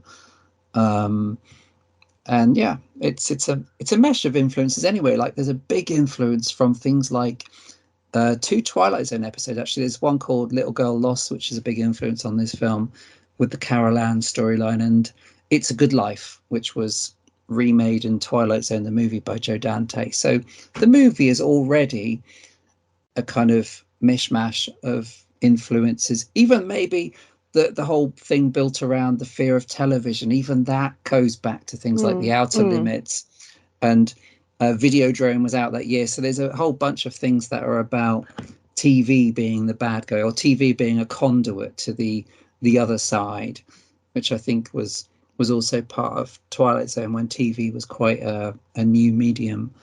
So yeah, it's a product of its time and of the people that are involved, but I think only really in a really good way. There's nothing really bad to say about it. It just moves. It's like you said, it's 2 hours, flies by because you're looking forward to the next bit. But even without that whole thing of, oh, I can't wait to see that face coming off again, even without that, it's just, there's always something going on, or it's perfectly cast. Oh, Tangina. So I think. Oh, hang on, before you get to Tangina, because I know you want to go on a rant about her. So there's a few things I want to say briefly before you go on to her. Is how I'll say Steven Spielberg and George Lucas are close friends in real life anyway, and you can definitely tell that with this film, because you're like, there seems to be a lot of Star Wars stuff dotted about. Just right, obviously Star Wars was big at the time anyway, but there's loads of Star Wars toys and posters and memorabilia dotted out. And we mentioned the special effects. Well, some of it was done by Industrial Light and Magic. Yeah. George Lucas's company anyway. So them having those sort of that tie-in where you're kind of like, it's sort of giving a nod to George Lucas, kind of going, yeah, thanks for special effects. I'll do you some free promo kind of stuff at the same time, like, putting your thing. But you look at Poltergeist now. If you looked at it in a kind of, I don't know, say realistic, modernistic kind of way, you'd go, oh, that wouldn't be done now, because you're like, well, we kept the tree there when we built the house. It's an old tree. It's really nice. Whereas now, let's go, I can't have that tree too close to the house. It's got to be at least 10 feet away from the house because of, housing structure. You can't have that there. And it'll cost you. You and Robbie, you can't share the same bedroom together, because you're nearly 10 and you're about 6, and that's not old enough now. You have to have separate bedrooms. So you can't have that either. So you're like, oh, okay. But yes, Steven's gonna now go on about how he hates Zelda, the video games. It's not fair. No, well, actually, Tangina is the what do they call her in the film? Midget. There's a lot of jokes about her size, isn't which you wouldn't get these days because now everybody's a fucking melt. No, it's never called a midget. Short person. What does he call her? A magic midget at some stage? Crazy Nelson. You're close. Mystical midget. Think of Wizard of Oz. So, Munchkin. There you go. Yeah, that's it. And it's all good natured. Yeah, Tangina. So yeah, I'm all right. I'm on board with Tangina in the first one, I think. The first one, full stop. Because and now I mean, it's kind of a cliche. Oh, the quirky character. Oh, Zooey Deschanel does these parts these days in the 21st century. Oh, she's so quirky. Oh, she's so funny. So quirky. And she's a bit of a medium as well. Yeah. So the idea of this Munchkin midget. Obviously, we don't condone such terms these days in the 21st century. But Zelda Rubinstein is very good in Anguish, the Spanish film that came out a few years after this, where she's which is actually a really good film. I don't think it's had a proper Blu-ray release. Actually, I really like Anguish. It's one of those ahead of its time film within a film. Oh, it's actually a film that they're watching in the cinema kind of deals. And she's really irritating in Poltergeist 2 and 3, where I just wanted to be fed through an industrial meat grinder. But in the first one, I think it works because I think, it's still a bit of a novelty. Tangina is that one of the group of experts that come in to help. And I think it works because the film is so good. I think maybe that's the difference. The film is so consistently well written and Tangina's character works really well. But I've had enough. I don't want to see her in number 2. Oh, here she is. She's back because everyone's back for the sequel. That's still alive in real life.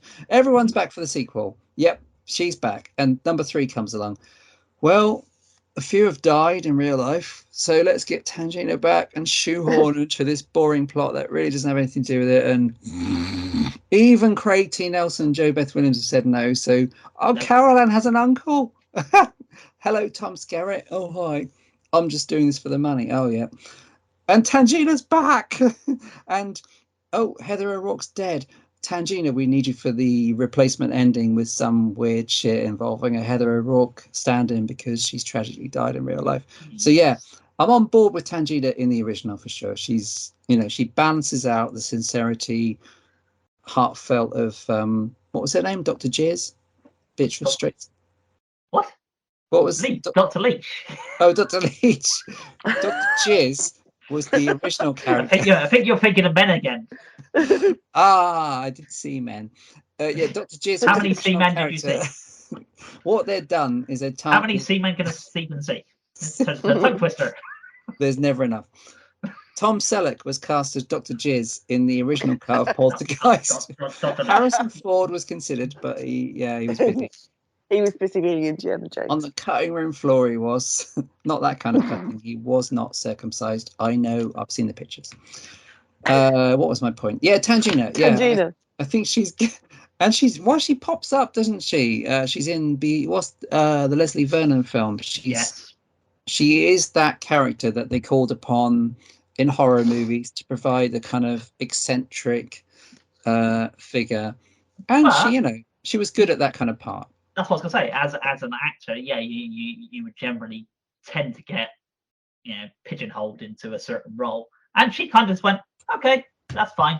I'm getting acting roles. Because obviously she's a smaller person. She's not your typical kind of Hollywood-looking actress kind of thing. So yes, to bring somebody in that's completely different and of a smaller stature, she's probably going, that's cool. I'm getting work, so it's fine. I'm not bothered. Am I going to get the romantic lead in a role? Probably not. But hey, I'm still getting paid. So hey, Zelda, about that Wonder Woman part. We've got quirky sidekick. Yes. So I'll give my view on Tangina and Zelda Rubinstein throughout the franchise in a minute. But I know that Sarah's got a few things that she wants to say about. She's always controversial, that Sarah. I know, controversial Sarah. That's what they call her. Sassy Sarah. She's kicking off. She's annoying. She's off again. She started already. She's off the chain. No, it's the whole thing. I think you kind of like said it earlier in one of the chats. You were just like, go into the light, don't go into the light, make up your fucking mind. And it's all her fault. She's a big bastard. Yes. You know She what is with starts off that? quirky. She starts off quirky and whimsical, and you're like, oh, you know what? She might, she's actually going to help them out. And then she kind of goes a bit shifty and weird when she sends Diane in to get Carol Ann, and then Carol Ann and Diane come out covered in strawberry jam, which is a great effect. I actually like that bit with Zelda Rubinstein where she goes, where are you going? I said, I'm going to go in. I'm going to go get, Carol Ann. And then the mother's going, no, she won't come to you. So I'll go. You can't go because you've never done this before. You haven't done this before even. You're right. You go. Yeah. Yeah, that's funny. But it said so deadpan. You're like, okay, I've got that.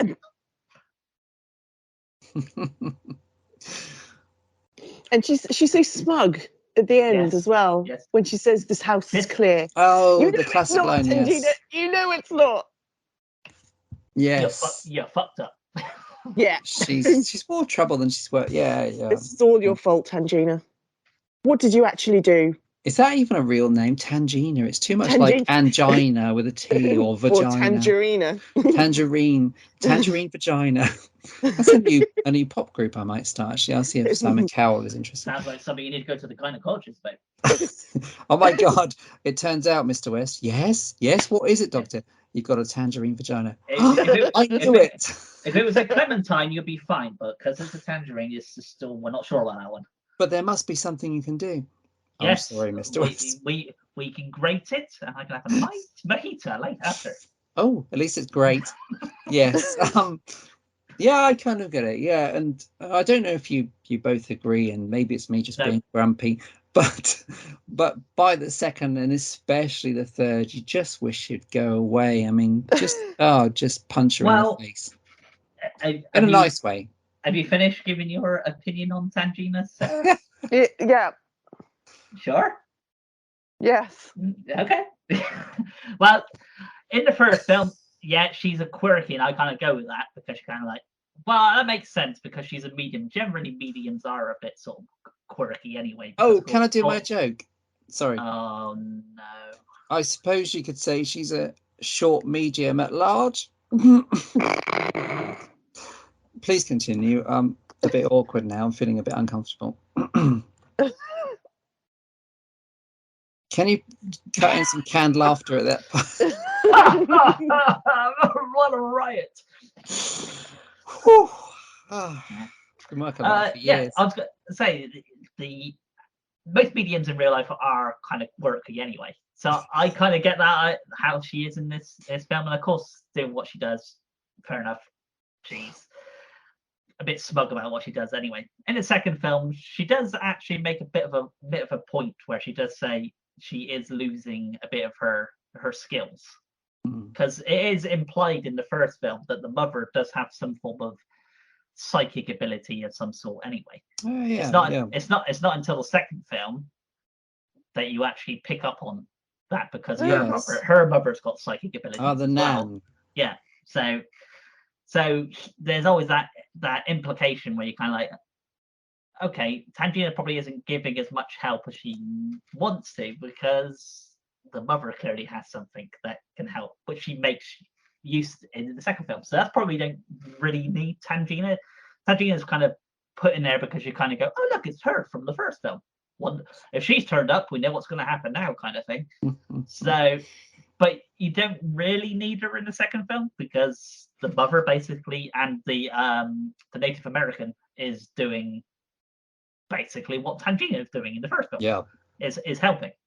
So, but yeah, come to the third film, it is very much a we ain't got them, and they ain't got them, and those two are dead, and that person's not by it, and who can we get in? So Riverside's available. Yeah, okay, we can work that out, try and kind of word that into the plot at some point. Oh, it's just painful. It's a little nod to the obviously people that watch all the films, but it is very much one of them. Did she really need to be there though? Not really. Yeah. Do you know what I think is the only good thing about Poltergeist 3 is that there's some actually, and I do hate most of it, but there's some really good practical stuff with mirrors. There's some really impressive physical effects in Poltergeist 3. And I remember reading about how there was no optical effects or anything. They were doing stuff with mirrors and all that kind of thing. And that is really impressive. And you never get that now. No. And that's a shame because the rest of it is, yeah, it's a real shame. I presume you've all, well, I know Stephen has, but Sarah, I presume you've seen all of the Poltergeist films, have you? No. Oh, which ones have you not seen? I've only seen the original. Oh, okay. So interesting. you're not really talking up 3 for sure. Yeah, 3's a bag of shite. I was hoping I was going to have watched everything in time, but it didn't happen. So no, I've not seen 2, 3, or the remake. Hey, watch 2, Sarah. 2 for about an hour is quite good. So for about an hour, you're on board, okay? Okay. Don't want to spoil anything, but you're on board. Oh, look at that! Oh, I say, look at that dental brace, and Nice. Dad's gone bad. Oh, Last 20 minutes. I last don't 20 think minutes. I'd like that. I love him. I Stop do, at an hour. Okay. They've all got something about them that you can potentially like. Like it seems that the third one has got the optical effects, which you're thinking of a film, you'd think characterization or something would be, or plot would be the thing that you go, oh, well, no, I like the optical things. That's all I like. Isn't it weird with 3 where the uncle and aunt, because they're good actors, aren't they? Tom Skerritt and Nancy Allen are like the previously unmentioned auntie and uncle. Oh, we're living with them now because they're cheaper than Craig T. Nelson and Jo Beth Williams. It's the lost brother that turns up in a sitcom. Oh, it's you. Nobody's mentioned you for like 5 series. How come you suddenly? Yeah. But how weird! How weird that in 3, those 2 actors who are very good usually are really unlikable. They're like, well, you're a bit fucking frosty, aren't you? You're really their aunt and uncle. You're like the abducted Carol Ann. Where's Robbie? Where's the other one that no one remembers because she got killed after the first one? Yes. Yeah, the second one's good for about an hour, and the last 20 minutes is basically, not wishing to spoil it for you, Sarah, but it's basically actors floating around on strings in front of a green screen pretending to head towards heaven or whatever the fuck the light is. It's like, oh, grandma, you've died, you're in the afterlife, or whatever the fuck the light is. Yay. It's terrible. It has the worst half an hour of any film I've ever seen, because the first hour-ish is all right, because it's got the weirdo HR Giga design thing with the dental brace that goes mental. Yeah. It's got the vomit creature with the bit where Dad turns into a bad guy. It's got some amusing stuff with the Native American, we called them Indians back then, who makes jokes about his car being crap or something. No, yeah, he said, oh, your car not happy. My car isn't happy. Can you make it good? I can make it good, yes. That's the running gag. And actually, because Craig T. Nelson Will Sampson is the guy from Cuckoo's Nest, isn't he? He plays the Native American, and they actually make that gag work. And for an hour, it's actually not a bad film. It's just the last bit. God! I watched it again today, the second one, and after rewatch, I've seen it loads of times anyway, but it does feel very much like the last sort of, I'd say about 20 minutes. It does appear very rushed, kind of. We have what we want to do. We have where we need to go with it, but they kind of do it really quickly, because you basically have the Reverend turns up, and then they discover that that's where he was kept in the first film. He lived under their house, basically. That's where his ruins and everything was. And then it's like, okay, we'll go there, go sort that out. Come on, family, in the car, off we go. Yeah, well, you literally just found that out. Why? There's nothing you want to. I mean, most people would be like, I don't know if I want to go there. I mean, that's all the weird shit that happened in the first time. Happened last time. I don't really want to go there again. But it's like, okay, off we go, family trip. But you know what? I guess it's whoever it is that runs the bollocks, I can't remember, but the Poltergeist fan website or whatever, there's a whole bunch of stuff about half an hour or so being shaved off Poltergeist 2 and a lot of post-production changes. Yeah. So, and that, as you said, maybe that was it. It was that bit kind of in between that kind of links the middle to the end. Well, and they went, you know what, all it's sorts just going to have stuff. to do. Like the first hour and 10 is very much in kin with like the first film. Yeah. And now the last 20 minutes kind of feels like somebody stepped in and kind of went, we need this to be a bit more lighter. I mean, you've had your gory bits and your special effects and everything you did all that. We want this to be a bit lighter, so make it more friendly. From the producer of Touched by an Angel. Yeah, exactly. You end up like that. So I wouldn't mind being touched by an angel. Well, one day. It'd probably be a misspelling. It'd be an angle or something. It'd be a really obtuse. Yes, so I think. Well, actually, in that case, thinking about it, both of those sequels were tarnished by stuff beyond control. You know, the third one obviously incredibly unfortunate and depressing, but the second one, that's the impression I get. Whatever that website is, that is the kind of proper, really good fan website. I've been on there before in the past, but I can't remember what's called. But you've been around. I have been around, but this. We'll go over a brief talk about the third one, as Stephen just brought it up anyway. But it is very much these characters of. Well, neither of them mentioned they had a brother or sister that lived in. I think it's Chicago. They might be Chicago or San Francisco, something like that. Yeah, but. Is he like a property developer or something? I can't remember. Yeah, they're all quite. They're frosty though, aren't they? Like yes, they are very much like weird. I'm gonna probably some teenagers. I'm gonna probably rewatch the third one this weekend, but I can't remember exactly why the Carol Ann ends up going there, because she turns up and they sort of, well, here's Carol Ann, and she's staying in this skyscraper with her auntie and uncle. But I don't recall them actually saying why she ended up staying there. And they don't mention why Robbie's not there either. Obviously, they don't mention the other one in real life. Obviously, real life things happen, but they don't mention the son. And then I think Carol Ann just kind of just there. But it is very much like.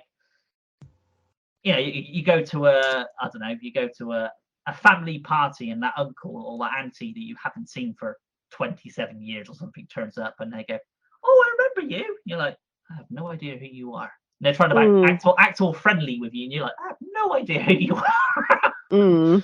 But that's how they come across, is like, we got this kid, but they're like foster parents, but they're only having the kid for money. They're not actually wanting the kid there, kind of thing, because that's how they come across. Yeah, they make something out of it being. I think the reason is something like Carol Ann, because of her experiences and what happened before, is in the category. She's seeing her shrink, I think, in the third one, or at least it's suggested, and she's kind of going to a special school for children. Oh yeah, so there's school. That, isn't there? Yeah, you need school for gifted children or something. It's all a bit off, and it doesn't quite work, because obviously by then Heather O'Rourke was like 12 or something, and it's just a bit awkward, and she's not as good, she's not as affected. It just doesn't work. And then it's also the he actually talks to kind of what the I think it's a therapist she sees, or psychiatrist she sees, and I don't know, if I can't remember if it actually appears in the film or it's sort of implied, but it's basically that she hasn't heard anything from Reverend Kane for all these years. No other weird stuff's happened since. He's not been in touch. No, he hasn't been in touch. He's just put her on Facebook. So if this is a new film, be on Facebook. Reverend Kane requested friend request. Oh, I don't know. I'll look at his pictures first. Weirdo. Oh, look at him. He's one of them. But I think it's more implied that because she starts talking about Reverend Kane, about her experiences, that gives Reverend Kane a kind of way to kind of track where she's gone to, which is weird, because in the second film he sort of just goes, can't run away from me, I always know where you are.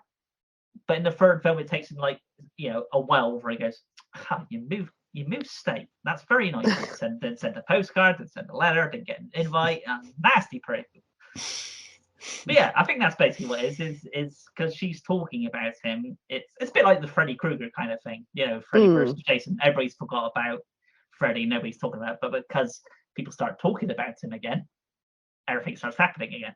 So it's a bit like this. A bit like this with Reverend Kane. Because you start talking about him, it kind of gives him life force in a way to kind of get in touch with her again.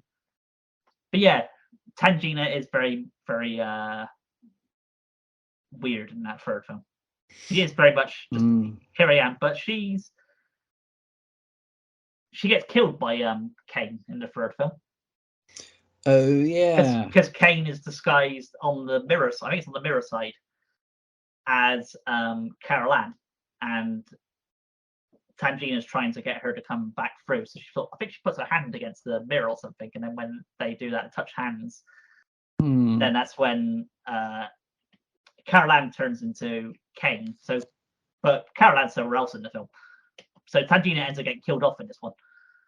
Yes, it's just all a bit weird, isn't it? It is very much all over the place.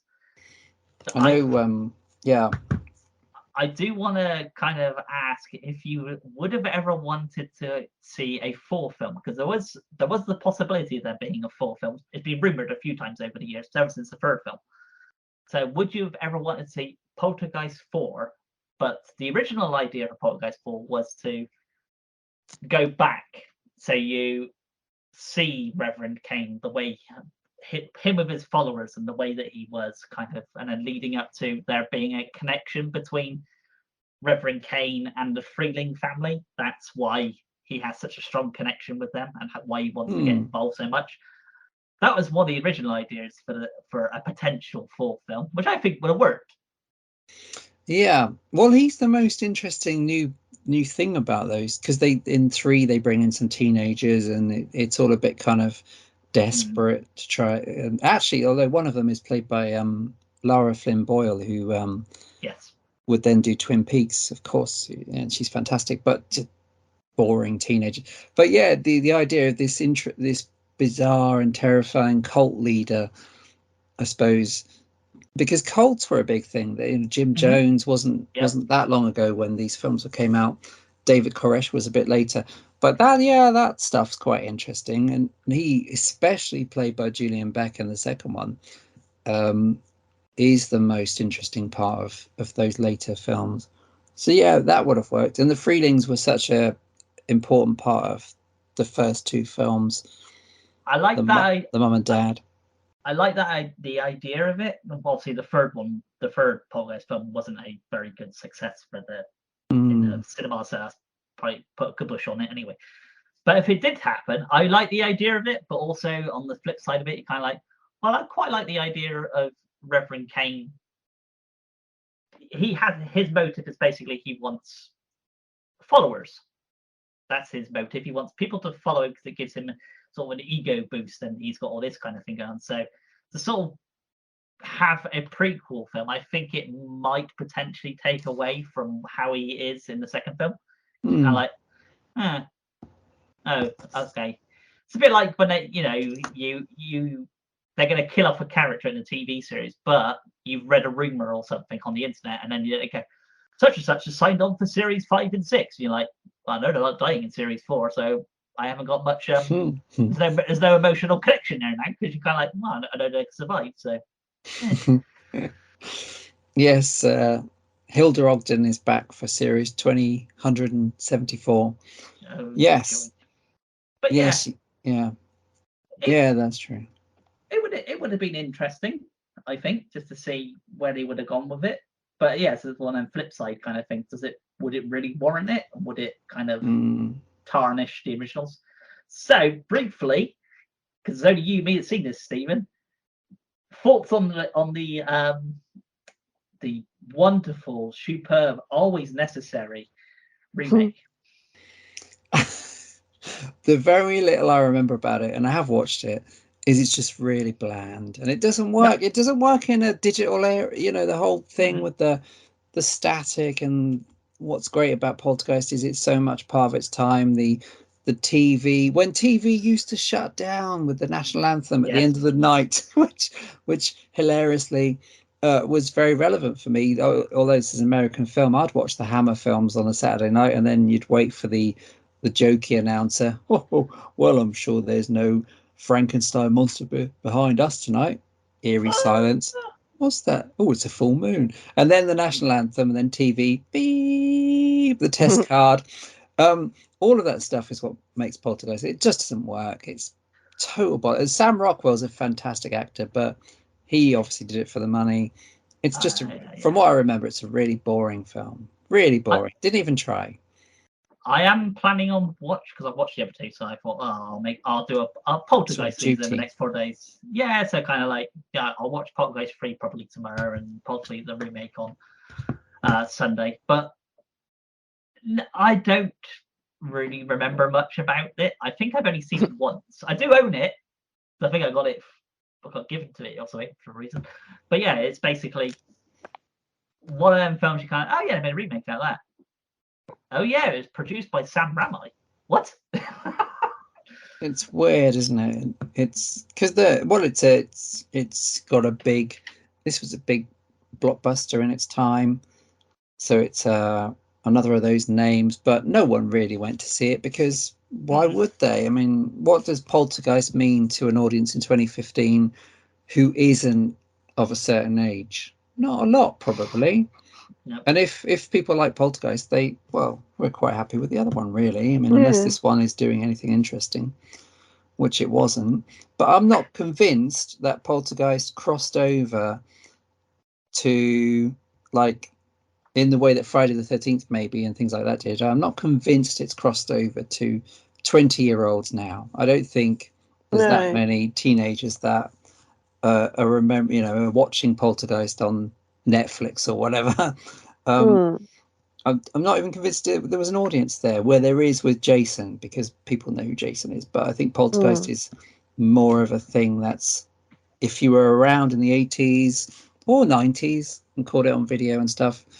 Yeah. Now I don't think it's really that relevant. The only way I can possibly think they sort of justify making the Poltergeist remake was potentially, I can't remember when Annabelle, the first one, came out, but that was probably around about then, wasn't it? So of course, creepy doll type thing. So the poster to the remake is the clown. Clown. It's a clown. Yeah. That's it. They're like, yes, that's a selling point. We'll get massively.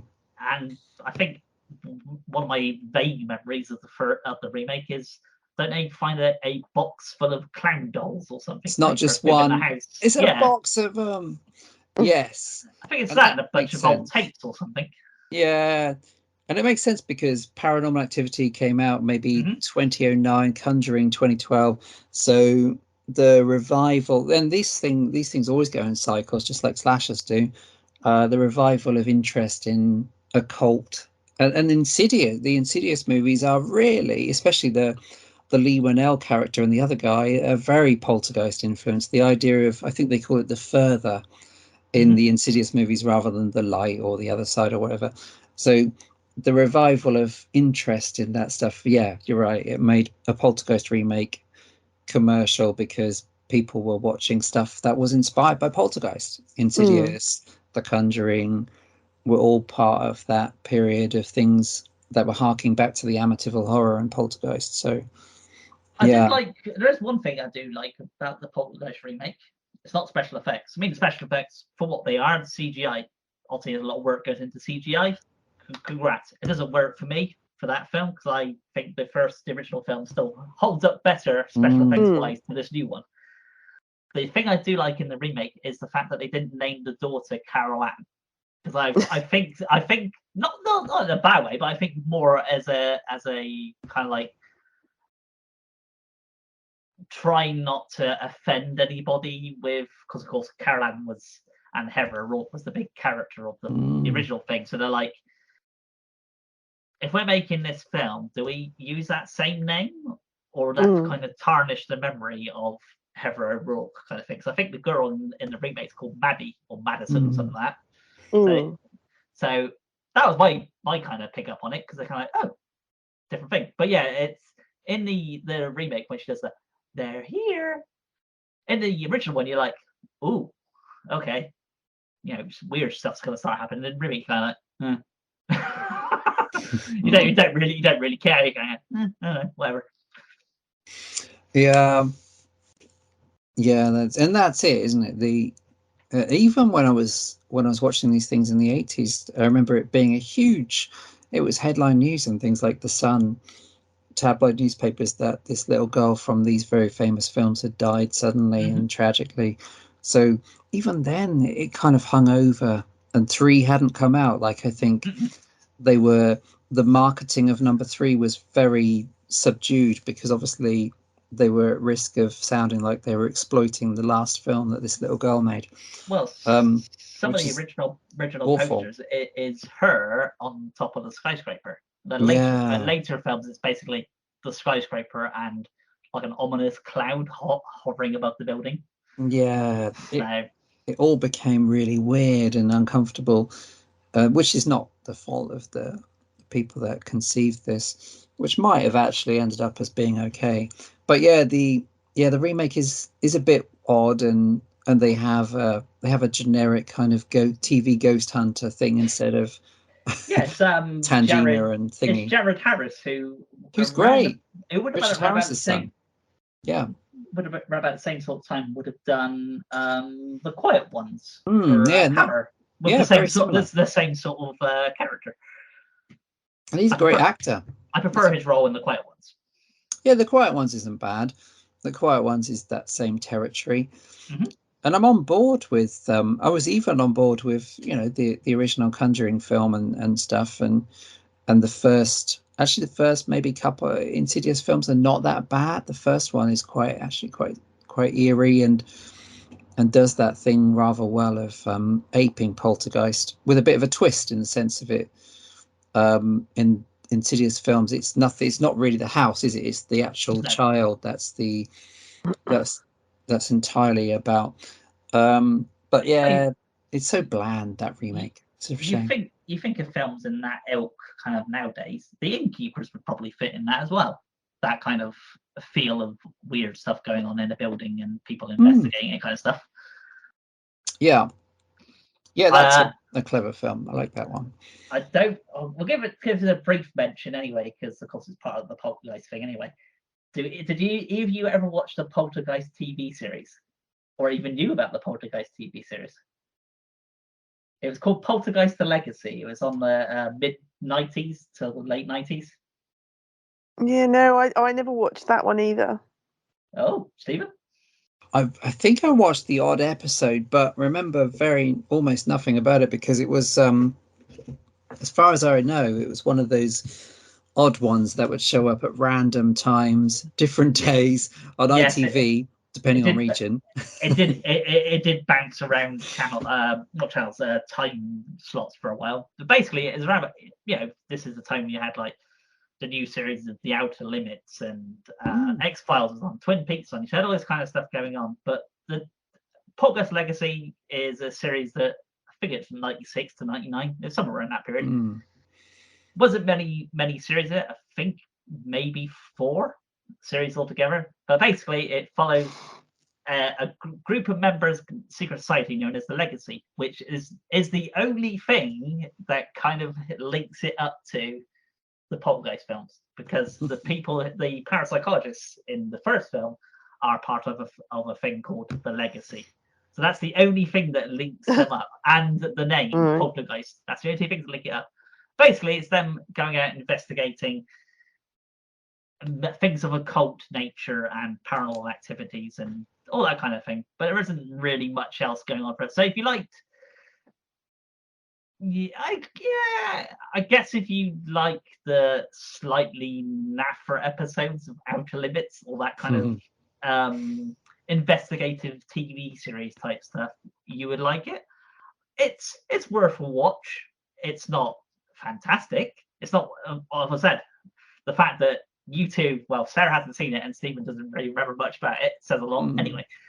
But yeah, it did go for nearly 100 episodes. Is that 88 episodes of it over 4 series? So it had a good enough fan base there. But they're all based in a big house where they collect artifacts and antiquities. So they go basically investigate a place, and then they find something that the spirit or whatever is latched onto an artifact or something. They take that back and stick it in their museum kind of thing to keep it safe. So a bit like the Warrens in that kind of aspect. Mm-hmm. So it had all that sort of going on. It's worth a watch. I know it's out on DVD stateside. It's never been released over here, but it's worth a watch. It's one kind of one of those TV series that you're bouncing channels and you're kind of like, oh, what's this? There's nothing else on, so I'll give this a watch. It's not one that you would highly recommend, but you can watch it. It's not completely terrible, but yeah, the only way it's connected is the name and the fact that the society is known as the Legacy. Yeah, that's it. But yeah, so you had that. That was before the remake. But then it was like 16 years after the series. Radio Silence on Poltergeist. There was rumors of them potentially doing a sequel to Poltergeist, but then of course that became the oh so wonderful, highly recommended by some people, not me, remake. Stephen loves the remake. It's his favourite film. It's just ridiculous. Yeah, it's shocking, isn't it? I'm actually surprised Stephen prefers Poltergeist 2015 over the Halloween films by Rob Zombie, because he does say, he does say he hates those films, so I'm really surprised. Of course, the opposite is true. Yeah, it's a shocking slur on the reality. Oh, Sarah hates the Rob Zombie films, and you. Well, I don't know, but I don't know what's going on here. Don't drag me into this. This is an outrage. It is an outrage. I stand by the fact that Rob Zombie Halloween movies are awesome. Well, you had your chance to say your things on. No, you both had your chance to say your thing on Rob Zombie last episode. You're not having none of this in this I don't know which episode you were listening to, Pete. I don't even think it was us. Fake news. No, it wasn't. It was the Horror Shouts website. Yeah. The I Hate Rob Zombie episode. Yeah, those bastards. Yeah. Bastards. We'll get them. We know the Rob Zombie, the Halloweens are much more interesting than the Yawnorama of number 6 and Resurrection. Resurrection. Oh no, Resurrection, not Erection, Pete. Sorry. I remember. I hate Resurrection. So it's a Catholic Church again. Do you remember when this was another hilarious joke, possibly just in my own mind, but when the 9th Star Trek film came out, which was Insurrection, that the joke was Star Trek 9 Insurrection. Yeah. Yeah. If only. I mean, obviously, in those quiet moments, you do end up measuring it, don't you? And you kind of decide whether to start from the. Sorry? No, I've never measured. Oh, no. That's only half measures anyway. So yours is ridiculously large. Yes. What was this thing? Poltergeist. Yes. Yes. Much like the Friday the 13th series, which I actually quite like. It doesn't really get mentioned ever these days, but did its thing. That's a good example. I was trying to think of a series that both of you would be sort of recognizable with. But yeah, I guess like Friday the 13th. It's in the name. There's a brief mention to other things, but that's about it. There's no real connection. There's no like character arcs linking things up or anything like that. No. It's just that made quite a bit of money. So if we make something that can entice people to come watch it, then we'll make more money. Yeah, and the Friday the 13th series actually was a thing. Well, it was again in the UK at least. It was like Poltergeist. It was hampered by the fact that ITV and its various regions of, in my case, Anglia, depending on where you lived in Britain. But they would show it in the wrong order, or it would be on at some random time. Oh, and 2 weeks later at 4 a.m. Oh, Jesus Christ! But actually, the show itself was all right. I mean, there wasn't much horror on TV then, and like Freddy's Nightmares, it kind of filled a gap of not really being what you watched in the movies, but sort of something. It gave you your little kick that you were looking for. Yeah, and some of those episodes were good. You know, they would run out of ideas. Oh, it's a cursed pen. Oh, that's pretty scary. But they would still pull out an episode where it was something freaky, a doll or whatever. You know. Well, you mentioned Tales of the Dark Side. Tales of the Dark Side earlier. That was very much. You said the movie is very much quite a lot of more gore than the TV series. The TV series is very, very flat. There isn't really. There's a few episodes of a bit of blood, but there's no real gory episodes. And there's like episodes where it's just set in one room, and you can tell. And there's like two people. Yeah, budget cuts on this one, definitely. yeah, very threadbare. Yeah, absolutely. Which I suppose is an impossible sell now, because the TV shows, and we've mentioned some of them already today, but TV stuff now it's got ridiculous compared to Tales from the Dark Side or 80s Twilight Zone or Friday the 13th TV series being made on massive. Stranger Things cost a fortune compared to, as does The Boys, you know, and you can tell whether it's the music they're using, which obviously costs a lot of money, or the visual effects. So, but in the 80s, Freddy's Nightmares was made on a shoestring, even though the films were massively successful. So that's quite interesting. But I think the fun is in Tales from the Dark Side or Friday the 13th or whatever, in the wacky ideas that got through, or the weird episodes, or the fun, you know, the random strangeness that at 2 a.m, or if you're watching it on video the next morning, made you go, oh, this is a bit interesting. I'll carry on watching this whenever the next episode is on ITV. So I think there was something special about those shows. I can't remember exactly what time it was on in the 90s, but I remember it was at this period where you go, oh look, there's repeats of Earring Indiana. Yeah, that was so like great. I watched that. There's re-showings of Are You Afraid of the Dark? Great, watch that. Yeah, that's a good one. Goosebumps is on. Okay, I'll watch that as well. And then later at night, you'd have like Poltergeist Legacy was on. Of Twin Peaks was on. The latest series of X-Files was on. You had Outer Limits was on. So even though you think of the 90s as quite low for like horror films, TV-wise, there was quite a lot of stuff going on. But it was all the same kind of stuff. Oh yeah, it's all the same sort of type of stuff, and it was low production values, but that's but it had its charm. Yeah.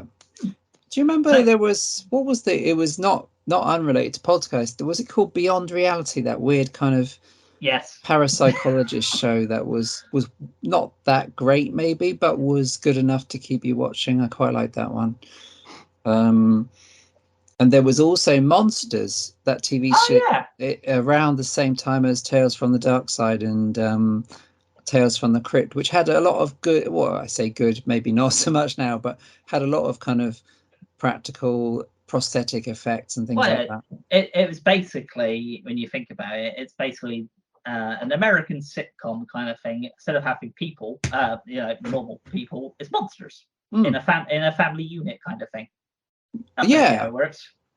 And it wasn't mean spirited, so it was it was horror, but it was they could have shown it any time of day really, but I think it was still resigned to the late night slot or whatever. But yeah, that stuff now is quite interesting. I think there were episodes of Freddy's Nightmares that were quite decent, and there was actually, with the Friday the 13th TV series, there was actually from memory, it was a 2-part black and white episode that was kind of hammer horror-y about was it called the bride or something, like a vampire episode basically, where they went back to the Gothic style, which I thought was really good.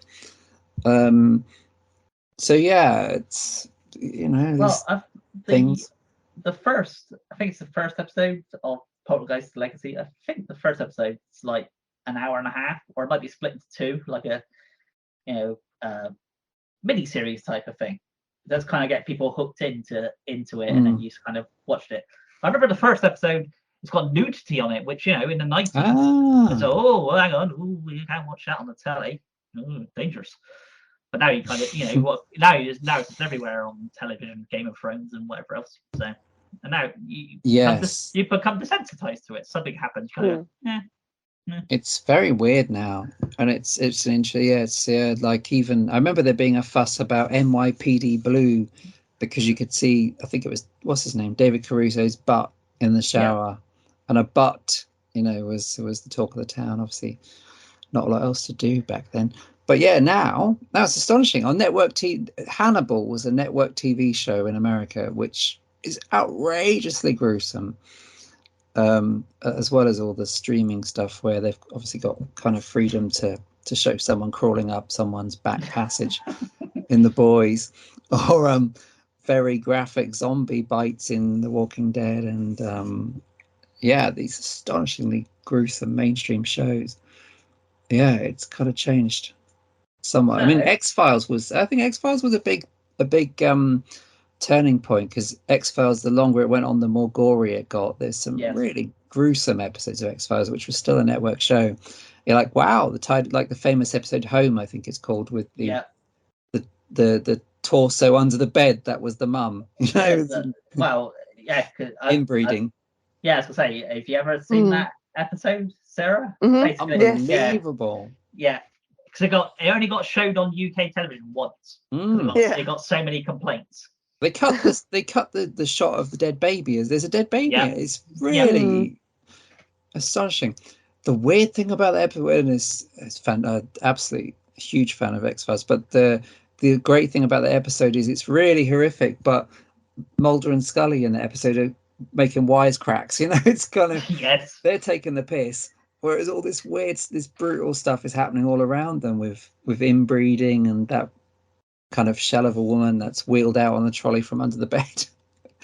Fantastic. They pushed the envelope. I think X-Files, Twin Peaks before it, but I think X-Files and things like CSI with the gruesome autopsies, I think they kind of led the way for what people, well, clearly people always love the gory stuff, but what was acceptable on TV in America. The UK stuff was often gory. The UK stuff was a bit different, because you could have boobs in British TV shows, and you could have kind of creepier, nastier stuff in Hammer House of Horror. I think went further than American horror TV shows of 1980-ish would have gone, with the downbeat endings and the nudity and stuff. But ours would be more, not so much now, but back in time it would be, somebody said a swear word before 4 o'clock in the afternoon. What the hell is this? They said arse. Because of course, all Brits, we don't swear between 12 at midnight till 4 in the afternoon. Once it's 4 or 1, we're just cussing and blinding everywhere. I want to say bugger this and poo that. Yes, after the watershed. The watershed. We had this mythical world called the watershed. At 9 p.m. it's okay, but at 8:59. Such and such. Robocop's on after 9 o'clock. That means they must have the extra bits put into it. The gory bits are going to be. All kids go to bed at 8:59 and 59 seconds, because at 9 o'clock everything goes. Get the tits out. Come on, Mavis. Oh, yeah. Everybody wakes up at 9. Oh. The following film contains scenes of a sexual nature and swearing. When you say the sexual, I always like the woman that did the VHS 18 certificate thing. Because all the other ones, she was like 15. It'd be some signs of violence, some signs of drugs, and all kind of thing. But the 18 one, she always seemed really excited about, because she'll always go, "This film may contain violence and things of sexual nature." She got really excited about that bit. I don't know why. Yes, finally. Some shagging ahead. Yes. If I'm not going to get any, at least to be able to watch them. The Red Shoe Diary. Yes. David Duchovny's on the screen. Lovely. That was the thing, that Red Shoe Diaries had everything. It ticked every box. And back then, of course, we didn't have categories or labels or names. It was just like, David Duchovny. Oh, and some breasts as well. This is ticking every box going for 15-year-old me. Woohoo! Well, the other thing that we had was Brookside, I believe it was, where two lesbians kissed. Oh my God. That was huge, wasn't it? Yeah, no, yes. Two people of the same sex kissing on television. Obviously now you don't really think much of it, but then it's like, oh my God. It was massive, and they were pretty. Everything was exciting. After complain, why? I remember in the 80s, Colin Barry and EastEnders were the first gay couple on TV I ever saw, which would have been late 80s, and they had a very, very chaste kiss. Closed lips. pretty much a peck on the cheek, but the tabloid, the Sun, the world's going to hell. 2 men kiss on mainstream TV. It's the apocalypse. AIDS is killing everyone. Yes. And so that's, things have changed a little bit. So, and now we don't get out of bed until there's hardcore shagging during This Morning with Richard and Judy. If that's still going, I don't know. Don't know. Not sure. Probably both dead. Well, to bring it full circle, because we were talking about the Poltergeist thing. So, because Sarah hasn't seen the other 2 films, or the remake, or the TV series, Sarah, have we potentially pointed you to maybe watch the other films? I quite like the sound of the series. Yeah. Even though it has very little to do with the actual films, but I do quite like the sound of the series. I don't know. The remake, is it actually basically the same as the original? No, changed the names. Well, no, I was going to say it's not quite. Do they have the tree? Do they have the swimming pool? It's a twig. It's not quite Psycho remake where it's shot by shot, but there is very much shit by shit. It's like going to see a band. I don't know, say you went to go watch the Killers, for instance, and I don't know any of the songs, but you went and you went, oh, they're gonna play all the songs I really like, and you're like, oh, they're playing all the songs from their new album. I don't like any of those songs from you. Yeah. Yes. Now they're playing the ones I like. Oh, it's back to that again. That's very much what Poltergeist really. Well, the remakes. I remember those bits for the original film. They did that bit wrong. That's not how I would do it. And all you're really thinking is, I fancy watching the original one. It's like seeing Tony Todd appear in a film. You go, he's not very good at this, isn't he? I'll watch Candyman. So. Don't waste your time. You've not sold them on me. Shite. The original is the best. The original. Number 2. Number 2 is good. Number 2 has more good than bad, probably. Okay. Maybe I'll give 2 a go. I would say, personally, I'd say give them all a watch, just for your own personal viewing thing to kind of, because obviously we are giving our opinions. You may like the remake. Yeah, true. So I would just say watch them all, because then at the end of the day, if you didn't like them, you don't have to watch them again. Yes, you may have potentially lost 3 hours of your life, but 3 hours of your life, 3 hours of your life watching a film, or 3 hours of your life doing whatever you do that might be really monotonous, and you do 3 hours of doing ironing. 3 hours of ironing, or 3 hours of watching 2 films. I know which one I do. Actually, ironing is still better than Poltergeist 3 or the remake. Iron those pants and those socks, pajamas. You iron your socks. That's still better than Poltergeist remake. Yeah, the remake's not great, but yes, as I said, I will be watching the 3rd film tomorrow, and then the remake I'll be watching on the weekend just for the sake of it, just so my OCD's kicking, so I don't watch it. You've got to watch one. You've got to watch the whole lot. I get that, because I recently watched the first 2 Species films, which I think are actually really fantastic. And I kind of know 3 and 4 are not massively great, but I will be watching those as well, because it closes the loop, right? Yep. So for Sarah, potentially to users, I have no idea if it's ever going to be on a streaming site. I don't think it's ever been reshown on television in the UK. No. So. No, there's no HD. There's no kind of, well, I suppose so many of those shows will probably never be, or probably can't be converted to HD, can they? I know. I remember Joe Dante talking about Erie, Indiana, which you mentioned. Erie, Indiana. There's not much they can do with the elements, so it will never be a kind of Blu-ray, or it won't presumably appear on Netflix if they're demanding HD resolutions and stuff, because it was the way it was shot and the way it's been kept, etc. So that's kind of a shame. I have found the whole lot, all 4 seasons on Amazon, 45 quid. Off you go. Buy it now. Add to cart. Only 4 left in stock. That's not bad. Worth for butchers. There's 100 episodes. Keep you busy off the streets. Yeah. Of Topwood.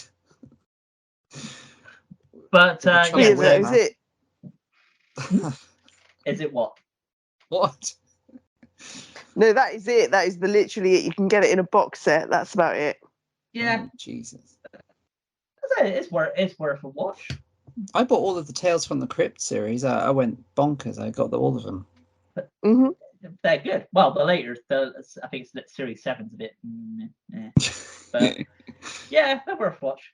There's more wheat than chaff, isn't there? There's, I mean, I've the end of series 1, but yeah, and I kind of remember some of it, but I didn't see a whole bunch because of, again, the schedules of ITV. Thanks, ITV, you bastards. You know, like you wouldn't know what the fuck. Well, oh, you're showing last week's one again, are you? Oh, thanks. Well, that's really helpful. Hang on, this is an episode that was double back with somebody. I'm sure that person was dead last week. Why are they somebody alive again? And tonight's episode of Tales from the Crypt has been replaced for no apparent reason by Take the High Road, the Scottish soap opera. Thanks, ITV. Brilliant. Here's Anne Diamond. What the fuck? Yeah. Anybody want to say anything else about Poltergeist? We know that Sarah will be potentially watching beavering away the later ones at some point. Yeah. I'm all right. I'll report back. Yes, I'm all right with the. I'd be always watch the first one again because it's great. Mm-hmm. Second one, I'm all right with. Probably tune out about an hour in. After that, although the series, if it should ever come my way, I'd happily give it a go. Which is Stephen's way of saying, Sarah, please buy it, then I can borrow it. Thanks, Sarah. Yeah, great. Also, of course, we have to say, please do see men. Because or women, or whatever your sexual watch men. Is. You do you. See women. See people identify as cats. Cats movie. Cats. No, don't watch Cats the movie. It's weird seeing Judi Dench's ass. I haven't watched that film, but I've seen the trailer and it just looked terrible. It's creepy, yeah. I've seen the musical in real life, but no, the movie didn't appeal to me. It just looked weird. Not like trauma weird. You're kind of like, okay, that intrigues me. That just looks like, okay, somebody's got a weird fetish for cats and they sexualize it a bit too much. Those tails look like erections. Yes. So that is it for then Poltergeist on this episode. Stephen or Sarah, do you want to tell us and the listeners what we'll be talking about next episode, which will be coming out later part of June, so July, the next episode. July, yeah, Stephen. What are we doing in July? Excellent. Yes, we definitely are doing July. It's going to be Creepshow, the movies. Well, I'm not going to go there with the third one again. Stephen's terrible. Yes, Creepshow free. I cannot watch it ever again. But the first 2 Creepshow movies, yay! Creepshow. Wow. Another mainstay of the 80s video shelves was Creepshow, and actually Creepshow 2 as well. Very much. What I've noticed is Stephen really just doesn't like later sequels. 1 and 2s are fine, but later sequels he hates because they got, Poltergeist 3, he's not a big fan of. And Creepshow 3, not a big fan of. God. The Halloween films of Rob Zombie's, technically they're sequels to later series, so they hate those films as well. So basically later sequels he hates. Apart from the third Wreck movie. That's that actually, yes, that is my favorite. That's the one I'd like to rewatch it, in eternity. That the third one's great. Damn those people at Fright Fest. Me. Oh, shut up. Peter from the Muppets was there. I'm still bitter about that. Oh no, he's blown up something again. Me. He's kicking off. Yes, yeah, Rec 3 forever. That's such great. The Eloise, the use of Eloise in Rec 3. Just there are good 3s out there. Creepshow. There's good threesomes out there if you're looking for them. Oh, actually, this should wait for the Creepshow episode, I think. But it should wait for the Creepshow episode. But there's a bin liner in Creepshow 2. There is a bin liner in Creepshow 2, yes. Creepy we will do a whole bit on the bin liner. If we haven't enticed you to listen to the next episode, check it out for the bin liner. Just for the bin liner. Absolutely. It's kind of erotic. There's a lot of flesh in it. There's a lot of flesh in that. Of, again, both genders. When we had two. Yes. Just to clarify, people, so the July episode will go up on Friday the 29th of July. So that gives us enough time to record everything. So we're back on track with our scheduling and everything. Yes. So when bin liners attack. 29th of July is when you can find it on all your podcast providers. But yes, Creep Show 1, 2, and 3, and who knows, we might chuck in a brief mention of the TV series. Yes, we will. I'm not watching 3 again. You are. If I gotta watch it, you gotta watch it. I just can't do it anymore. But number 2, that bin liner. That's hot. That's some hot bin liner action, that is. Oh, well, there's all that to look forward to. Mm-hmm. You don't see it going in, though. The bin liner, you never see it going in. So that's it then, Stephen. Do you want to wrap us up? Because you'll be back again next episode. Sarah will be here, and I will be turning up for next episode as well. Oh, yeah. Back in the old hot chair. Mm-hmm. Yes. So, yeah, thanks, everyone, for listening to this Poltergeist ramble. Stay away from the light or go into the light. Still not sure which. Yep, nobody knows. Do whatever. Just be free. Be yourself. Whether you fancy cats or identify as a easy chair. It's up to you. Doesn't matter, does it? Just shag, pop your cock or whatever you've got, wherever you like.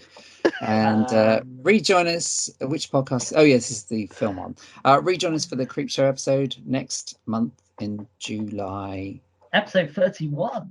31. That's a lucky number. 13 backwards. Exactly. Mm-hmm. But thanks for coming, Sarah. It's been good to see you again, even though we've just heard you. Absolutely. Take care and speak to you next time. Absolutely. Thanks for rejoining us, special mystery guest, Pete Beverly Hopkins. Hey, you're welcome, everybody. Yes. As always, as I've noticed, episodes always seem to peak up when I'm in it. I'm just saying something. Just saying. I used to think that was a coincidence, but I'm sure only dogs could hear that last bit. I'm just going to pop my shirt back on and disappear into the night. But yeah, thanks for listening, everyone. And we'll see you again at the old Creep Show attraction. Good night for now. Goodbye.